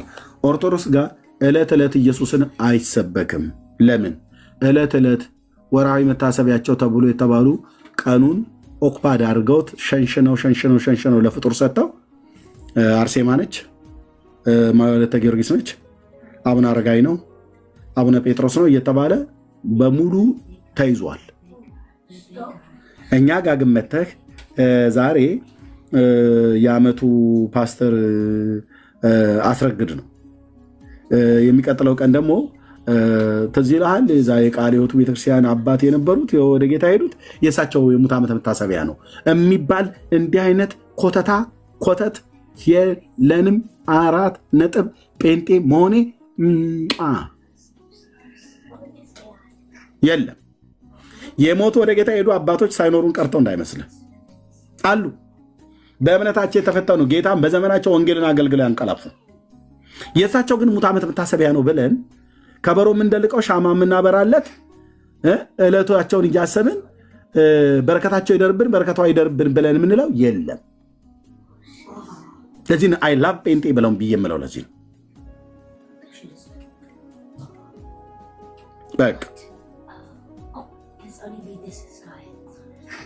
ለትውልድ አስተማሪ ከሆነ ያደረጉት መልካም ነገር በህይወት ዘመናቸው ያሉት በእምነት ተጋድሎ ያደረጉት ነገር ካለ በየስብከት መካከል ለምሳሌ አባባ ኬዳሞ እንደዚህ ብለው ይሉ ነበረ እና በህይወት በነበሩበት ዘመን አንድ ጊዜ ለስብከት ወደ ሽንሽቾ ሲሄዱ ተብሎ ይጠራል። የሚያውቀው ፓስተር ካለ ለምን ጠራቸው አይባልም። በመከራው ጊዜ ያኔ በእስር ቤት ነበሩ። የመካነ ኢየሱስ ቤተክርስቲያን ቄስ የነበረው አውቃቸዋለሁ ብሎ ቤት ማነው ጠራ ያለህ አንልም። የተነሳበት ምክንያት ምንድነው? እኛን ቄስ ለመስበክ ተፈልጎ ሳይሆን እየሰበከ ስለ ጌታ ስለ ኢየሱስ ክርስቶስ በእምነት ጸንቶ ስለመቆም፣ በአገልግሎት ታማኝ ስለመሆን፣ በቅድስናና በጽድቅ ስለመኖር፣ ጌታን ስለማክበር እንዲህ በሚነሳ ሰዓት ላይ አባቶችን እንደዛ ልናነሳ እንችላለን፣ እናቶቻችን ልናነሳ እንችላለን። ከዚህ ለዋል የሆኑ እናት የመሰለ ክርስቶስ እናት የነበሩ እኛ እናት በጣም የጸሎት ሰው ተባብለው በመድረክም ላይ ለቅዱሳን የሚታወቁ እናት ከሆኑ ይነገራል። ባናቃቸውም ግን ይነግሩናል። አንድ እናት ነበሩ፣ ይገርማችኋል። ሐዋሳ መሰረት ክርስቶስ ቤተክርስቲያን ነበሩ ማቃቸው ብሎ ይላል የአገልጋዩ። ካወቃቸው ማለት ይችላል፣ መብቱ ነው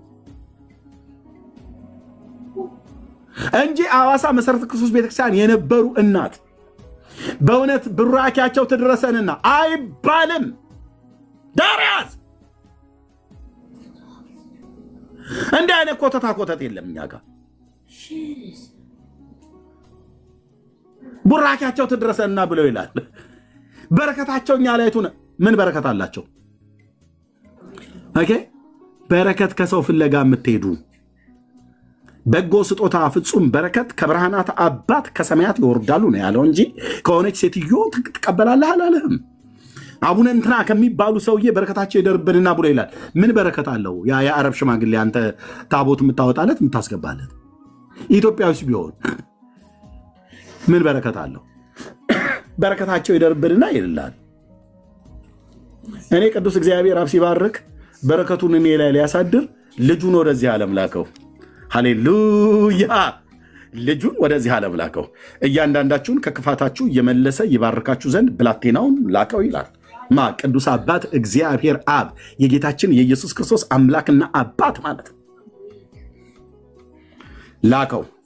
ልጁን በመቀበሌ የእግዚአብሔር አብ በረከት በሌ ላይ እንደ ዝናብ ነው የወረደብኝ አልኩ እኮ። ኢየሱስ ሃሌሉያ! እንደ ዝናብ እኮ ነው የወረደብኝ ነው የምል። በክርስቶስ ቤተክርስቲያን በአካሉ ላይ የተቀባው የአብ ልጅ የቤተክርስቲያን ራስ ስለሆነ በእኔም በወንድሞቼም በእህቶቼ ሁሉ ማለት እንደ ዶፍ ዝናብ ነው የወረደብን በረከት። የበረከት ሁሉ ቁንጮ የተቀባውን የአብ ልጅ ኢየሱስን ማወቅ ነው። ቴንኪዩ ሎርድ የኔ አባት፣ ቴንኪዩ መንፈስ ቅዱስ። ኦ ሃሌሉያ! እና ሌላ በረከት ፍለጋ ሌላ የሆነች አሮጊት ጋር ሽማግሌ ጋር ቅልውጥ አልሄድም። ይኸው ነው መልእክቱ። ቅዱስ አባት እግዚአብሔር በልጄ ልባርክ ብሎ መተኪያ የሌለውን ቀዳሚ ተከታይ የሌለውን አንድ ልጁን ሰጠኝ። ልጁን ተቀበልኩ። በነፍስ በመንፈስ በስጋ ነው የተባረኩትኝ። ኢየሱሴ ስም ይባረክ የኔ አባት። ሃሌሉያ! ለዘላለም ስም ይባረክ። ውስጤ ነደደ በጌታ በኢየሱስ ጌታዬ ለዘላለም ስም ይባረክ። ለዘላለም ስም ይባረክ የኔ አባት። ቅዱስ ስምህን ስጠራው እንደዚህ ውስጤ ይቃጠላል በመንፈስ። ጌታዬ ለዘላለም ስም ይባረክ አባዬ። ቴንኪዩ ቴንኪዩ። በስፍራዎች ሁሉ ጭምር የምንጠራ በረከታችን ከአብ ዘንድ የተሰጠህን ከሰማያት የወረድክ በጎ ስጦታ ፍጹም በረከት ከብርሃናት አባት ናቸው ከሰማይ ነው አለን ያዕቆብ ሲጽፍ በመልእክቱ ላይ። በቃ ላከው እግዚአብሔር ልጁን ላከው። የኔ ውድ የኔ ጌታ የኔ ትሁት ኢየሱስ ክርስቶስ ለዘላለም ስም ይባረክ። የነፍሴ የቤቴ የህይወቴ የዘሬ ትውልዴ ልጆቼ ሚስቴ የኔ የወገኖቼ የወንጌላውያን አማኞች ከአብ ዘንድ የተቀበልንህ የተሰጠህን የዘላለም ስጦታችን ስም ይባረክ። ስም ይባረክ አባዬ፣ ስም ይባረክ ጌታዬ፣ ስም ይባረክ። ውስጤ በጣም ነደለብኝ ወንድሞች ናቶች፣ ስም ይባረክ። ይህንን አግኝተን ይህንን በረከት አግኝተን ሌላ ጋር በረከት ፍለጋ መሄድ እኛ ጋር ቅሉጥ ነው። በጣም በእውነት መንፈሴ በጣም ነው የሚበሳጨው አልኩ። ሌላ ጋ መሲ ስትሄድ አሁን ያምራል በኛ። ሌላ ጋ ቤካ ሲሄድ፣ ሌላ ጋ መቅዲ ስትሄድ፣ ሌላ ጋ ወንድሜ አብይ ሲሄድ፣ ቤካ ሲሄድ፣ ቢኒ ቢሄድ፣ አሁን ወንጌላውያን አማኞች እኛ አሁን ኢየሱስን ትተን የኔ አባት ኢየሱስን ትተን ከሌላ ቦታ መድኃኒት፣ ከሌላ ቦታ በረከት ፍለጋ፣ ከሌላ ቦታ ፈውስ ፍለጋ፣ ከሌላ ቦታ በፍጹም ለኛ የዘላለም ስጦታችን በልተኑ ማንጨርሰው የህይወት እንጀራ በጠጥተኑ ማያልቅብን የህይወት ምንጯ በሆዳችን የፈለቀ የእግዚአብሔር መንፈስ ለዘላለም ስም ይባረክ። የኔ አባት ለዘላለም ስም ይባረክ። ለዘላለም ስም ይባረክ። አባዬ ለዘላለም ስም ይባረክ። ለዘላለም ስም ይባረክ። ውስጤ ነው ፈንቅሎኝ የሚወጣ አልኩ። ኢየሱስ ብዬ ስጮህ ከራሴ ዝም ብዬ አስቤ የምጮህ አይደለም። ቴንኪው ሎርድ የኔ አባት፣ ቴንኪው አባዬ፣ ቴንኪው አባዬ። የእግዚአብሔር ልጅ ለዘላለም ስም ይባረክ። እግዚአብሔር ሲባርከን በቃ ልጁን የሰጠን ልጁ ስላለኝ ሁሉ አለኝ። ኢየሱስ ስላለኝ ሁሉ አለኝ። ኢየሱስ ስላለሽ ሁሉ አለሽ። ኢየሱስ ስላለ ሁሉ አለህ፣ ሁሉ አለህ።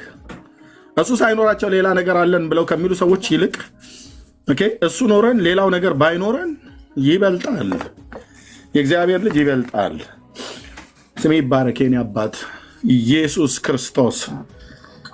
ቅዱስ የሆንከው ጌታ፣ ገናና የሆንከው ጌታ፣ የእኛ ንጉሥ፣ የእኛ አባት፣ የእኛ ታላቅ ወንድም፣ በኩራችን፣ ሊቀ ካህናችን፣ የመስዋዕት በጋችን፣ የታረድክልን እስከ ሞት ድረስ የወደድከን፣ ለፍቅርህ ወረት የሌለ በጸጋህ ባለጠግነት አዳንከን፣ በምሕረት ባለጠግነት ማርከን፣ በፍቅርህ ባለጠግነት ለዘላለም ወደድከን። የወደዳቸውን እስከ መጨረሻ ወደዳቸው ተብሎ እንደተጻፈ ለዘላለም ወደድከን። ስንወድቅ ታነሳናለህ፣ ስንስት ትመልሰናለህ፣ ስንሰበር ትጠግነናለህ። ሩቅ አይደለም፣ ካለንበት አለህ። እኛ ካለንበት አለህ። በውስጣችን በመንፈሳችን ውስጥ ነው ያለው። እናውቅሃለን። ዓለም አያውቅም፣ እኔ ግን አውቅሃለሁ። ዓለም አያውቅም፣ ወንድሞቼ እናቶቼ ግን ስለተቀበሉህ ከአንዱ መንፈስ ስለጠጣን እናውቅሃለን። የሥላሴ ሦስተኛው አካል የሆንከው ጌታ መንፈስ ቅዱስ እናውቅሃለን። ቴንኪው ሎርድ የኔ አባት። ዘር ትውልዴ ይገዛልህ። እንዲህ እያወራው ምላሴ ከትናጋይ ጋር ትጣበቅ። የዘመኔ ቁጥር ይላል ኢየሱስ ክርስቶስ። የትናንትና ደጀ ሰላም ላይ ከአጋንንት ጋር ሲያድር የነበረ ዲያቆን እንዳልኩ ዳቦና ጠላ እያማረጡ ጠጣ የነበረ እዚህ በምድር ለሆዴ በልቼ በሰማይ ዘላለሜ ሊበላ ነበር። ደረሰልኝ በህይወቴ ግማሽ ላይ እንኳን ሳልደርስ ማለት ነው። በ20 ዓመቴ አካባቢ ነው የደረሰልኝ ጌታዬ ኢየሱስ ለዘላለም ስሙ ይባረክ። አይቆጨኝም። ከዚህ በኋላ ምን ያህል ዘመን እንደምኖር ባላቅም ግን አይቆጨኝም። እስካሁን ላለሁበት ልጆች ወልጃለሁ። ለልጆቼ ሁሉ ነግሬያቸዋለሁ። ኢየሱስ ነው የኛ ቤት ባለውለታ፣ የሚያበላን፣ የሚያጠጣን፣ በህይወት የሚያኖረን፣ የሚያስገባን፣ ደህንነታችን፣ ህይወታችን፣ የዘመናችን ቁጥር፣ ትንፋሽና መንገዳችንን በእጁ የያዘ ከእናታችን ማህፀን ጀምሮ የሰራን የፈጠረን ሁሉ በእርሱ የሆነ ከሆነም እንኳን አንዳች ያለ እርሱ ያልሆነ በሰባቱ የወርቅ መቅረዞች መካከል የሚመላለሰው የእግዚአብሔር ልጅ እኔ ህይወት ውስጥ በእኔ ቤተሰብ ውስጥ ንጉሥ ነው፣ ጌታ ነው፣ አዳኝ ነው፣ ህይወት ነው፣ ህይወት ነው፣ ህይወት ነው፣ ህይወት ነው። ኢየሱስ ህይወት ነው። የቤቴ ራስ ነው።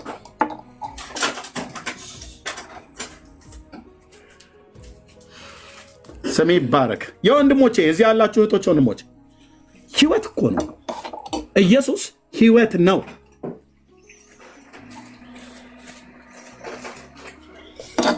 ሌሎቹ ሌሎች ናቸው። ኢየሱስ ግን ህይወት ነው።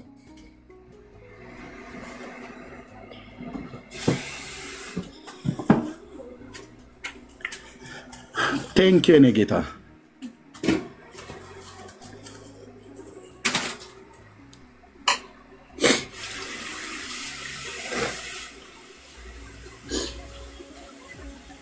ነቅቶ ስሙን ስጠራው እዛው ባልጋይ ላይ ተኝቼ ስሙን ስጠራው የደስታ እንባ ሳነባ ከዓይኖቼ የሚፈስ እንባ በጆሮዬ ውስጥ በግራና በቀኝ እየገባ ሁሌ በመንፈሴ እየተቃጠልኩኝ ደስ ይለኛል። ቅዱስ ስሙን ስጠራው፣ ገናና ስሙን ስጠራው፣ ኃያል ስሙን ስጠራው፣ የተፈራና የተመሰገነ ስሙን ስጠራው መላእክት ፍጥረታት ሁሉ ጭምር ሳይ በጀርባዬ ተንጋልዬ ተኝቼ ማለት ነው።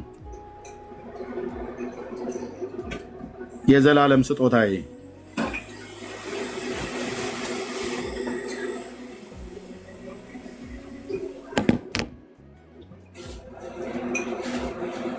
ቴንክ ዩ ሎርድ ጌታ ይባረክ። ስለዚህ መባረክ ተፈልጉ ከሆነ ከፍጡር በረከትን አትፈልግ።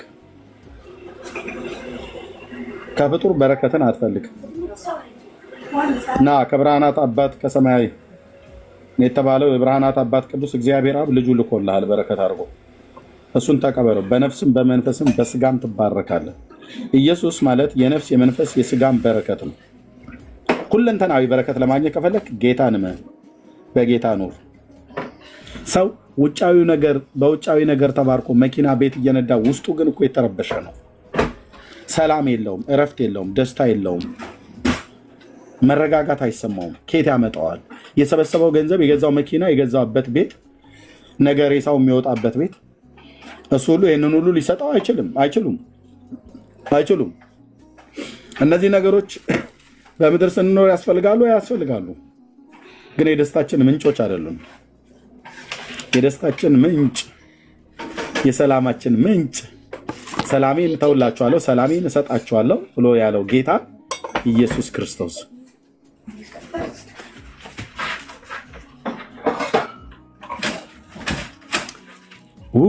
የኔ አባት ኢየሱስ ክርስቶስ በረከታችን ነው። ጸጋና ሰላም ይብዛላችሁ። እንደምነት ብርክ እየቀጠሉ ቴንክ ዩ። አይገቡም። እናንተ የምታወሩት ነገር ካለ ማውራት ትችላላችሁ። ሌሎችም እህቶች ወንድሞች እንዲያወሩ ስጣቸው። ተባረኩ። ብርክ ያለ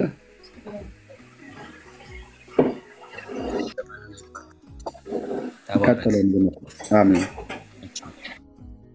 ተባረክ ኤርሜ። እንግዲህ የተነካ እንዲህ ነው የሚሆነው። ኢየሱስን ያገኘ እንዲህ ነው የሚሆነው። በቃ ኢየሱስን የሚያውቅ እንዲህ ይሆናል። ተባረክ። ሰላም ብያለሁ ክርስቲያን ወንድሞች ሁላችሁንም ከእግዚአብሔር ከአባታችን ከጌታ ከኢየሱስ ክርስቶስ ጸጋና ሰላም ከሁላችሁ ጋር ይሁን። ስላገኘኋችሁ ደስ ብሎኛል። ተባረኩ። ኦርቶዶክሳውያን ቁጥር ጻፉልን። እሺ፣ ቁጥር ጽፉልን እናስገባችኋለን። ቁጥር ጻፉልን። እሺ፣ በዚህ በርዕሱ መወያየት ማውራት በተፈልጉ ሰዎች ቁጥር ጻፉልን እናስገባችኋለን። ሰላም በሉ። እሺ፣ ሰላም ያላላችሁ ቅድም እድል ያላገኛችሁ ሰላም በሉ። ከዛ ሀሳብ ማንሳት ትችላላችሁ ከቤካ ጀምሮ። ምናልባት ግን ሞገስ የሚቸኩል ከሆነ ቅድሚያ እንስጠውና ቁጥር ጽፎ ስለገባ ከዛ እኛ ስለምንቆይ እንትን እንላለን።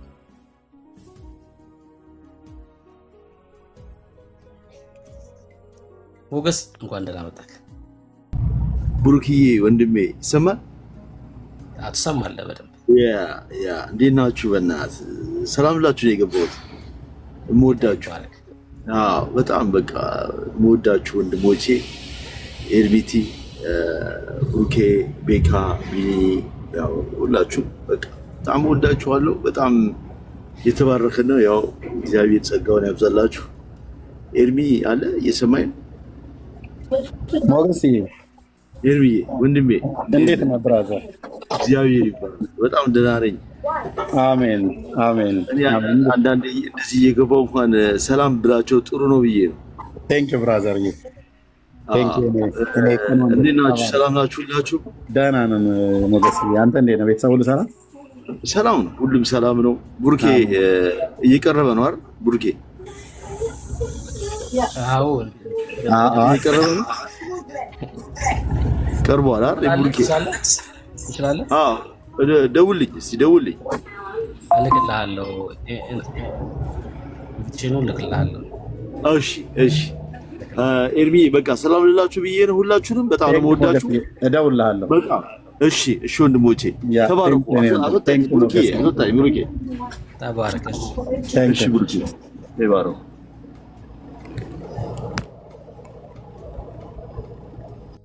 እሺ እንቀጥላለን። ቤካ አለክ?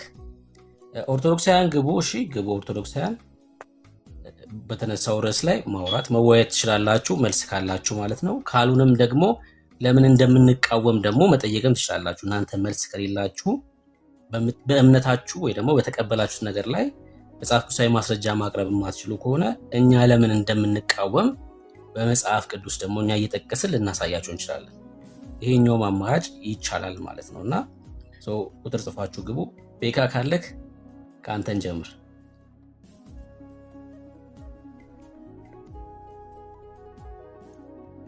እሺ ፓፓ ሁላችሁም ሰላም ብያለሁ። ቅዱስ ኤርሚዬ፣ ቅዱስ ቢኒ፣ ቅዱስ ሰቢ፣ ቅድስት መግድዬ፣ ቅድስት ሜርሲ፣ ቅዱስ ብሩኬ፣ ቅዱሳን ሁላችሁንም ከእግዚአብሔር ከአባታችን ከጌታም ከኢየሱስ ክርስቶስ ጸጋና ሰላም ለእናንተ ይሁን። ወዳችኋለሁ። ውድድድድድ ነው ማድረጋችሁ። ጸጋ ይብዛላችሁ።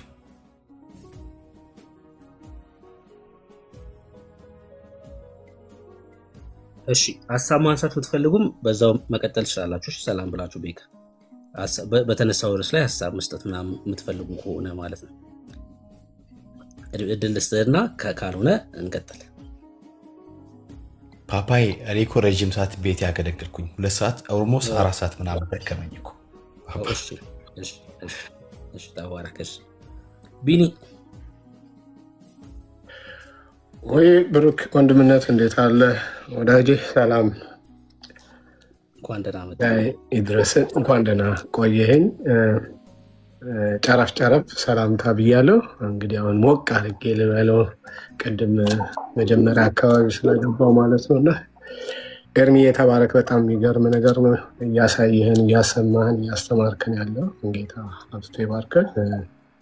ይህን ርዕስ ከያዝከው ጀምሮ ውስጥ ገብተው ራሱ ምስክርነት የሰጡ በጣም ጥቂት የማይባሉ ትልቅ የሆነ በህይወታቸው በቤተሰቦቻቸው የተሰራውን ለውጥ እያየን ነው ማለት ነው። እና እንቀጥላለን። ተባረኩ። በዚህ ያላችሁ ሁላችሁ እያነሳን ወይም እየታየ ያለው ያው ጽላት ወይም ደግሞ በቅንፍ ውስጥ ታቦት የሚል ሀሳብ ነው ያለው። ጽላትና ታቦት ተዛማድም ተመሳሳይም ትርጉምነት ያላቸው ይመስለኛል። ግን በኦርቶዶክስ ቤት ደግሞ የተለየ ትርጉም ስላለው ነው። የተለየ ትርጉም አለው በኦርቶዶክስ እምነት ተከታዮች ዘንድ።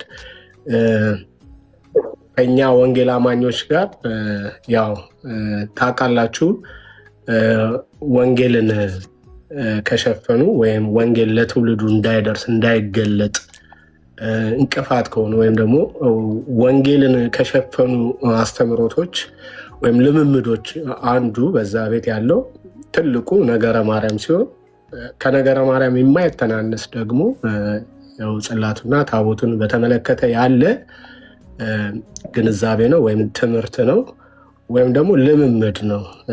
እንዲህ ብለን ልንገልጸው እንችላለን። ስለዚህ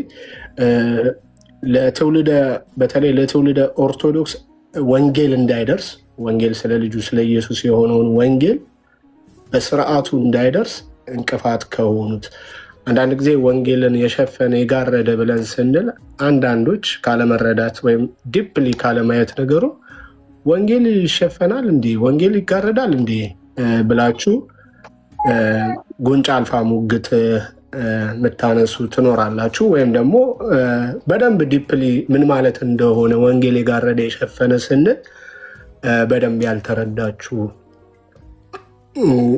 እንደዚህ ስለማይባል ወንጌል ስለማይሸፈን ወንጌል የሸፈነ ወንጌል የጋረደ እያላችሁ አታውሩ እስከ ማለት የምትደርሱ አላችሁ። ግድ የለም ተቆጠቡ። ዲፕሊ ለማየት ወደ ቃሉ ኑ። ወይም ደግሞ ሙግቱም ወይም ውይይቱ ሲደረግ ተረዱ። ያው አሁን ከገባን ጀምሮ ቢያንስ 1 ሰዓት ያላነሰ ቆይተናል። እየተነገረ ያለ እውነት አለ ማለት ነው። እንደዚህ ማለት ነው ወንጌልን የጋረደ የሸፈነ ስንል በጥቂቱ እንኳን ከትውልደ ኦርቶዶክስ ውስጥ የጋረደ ማለት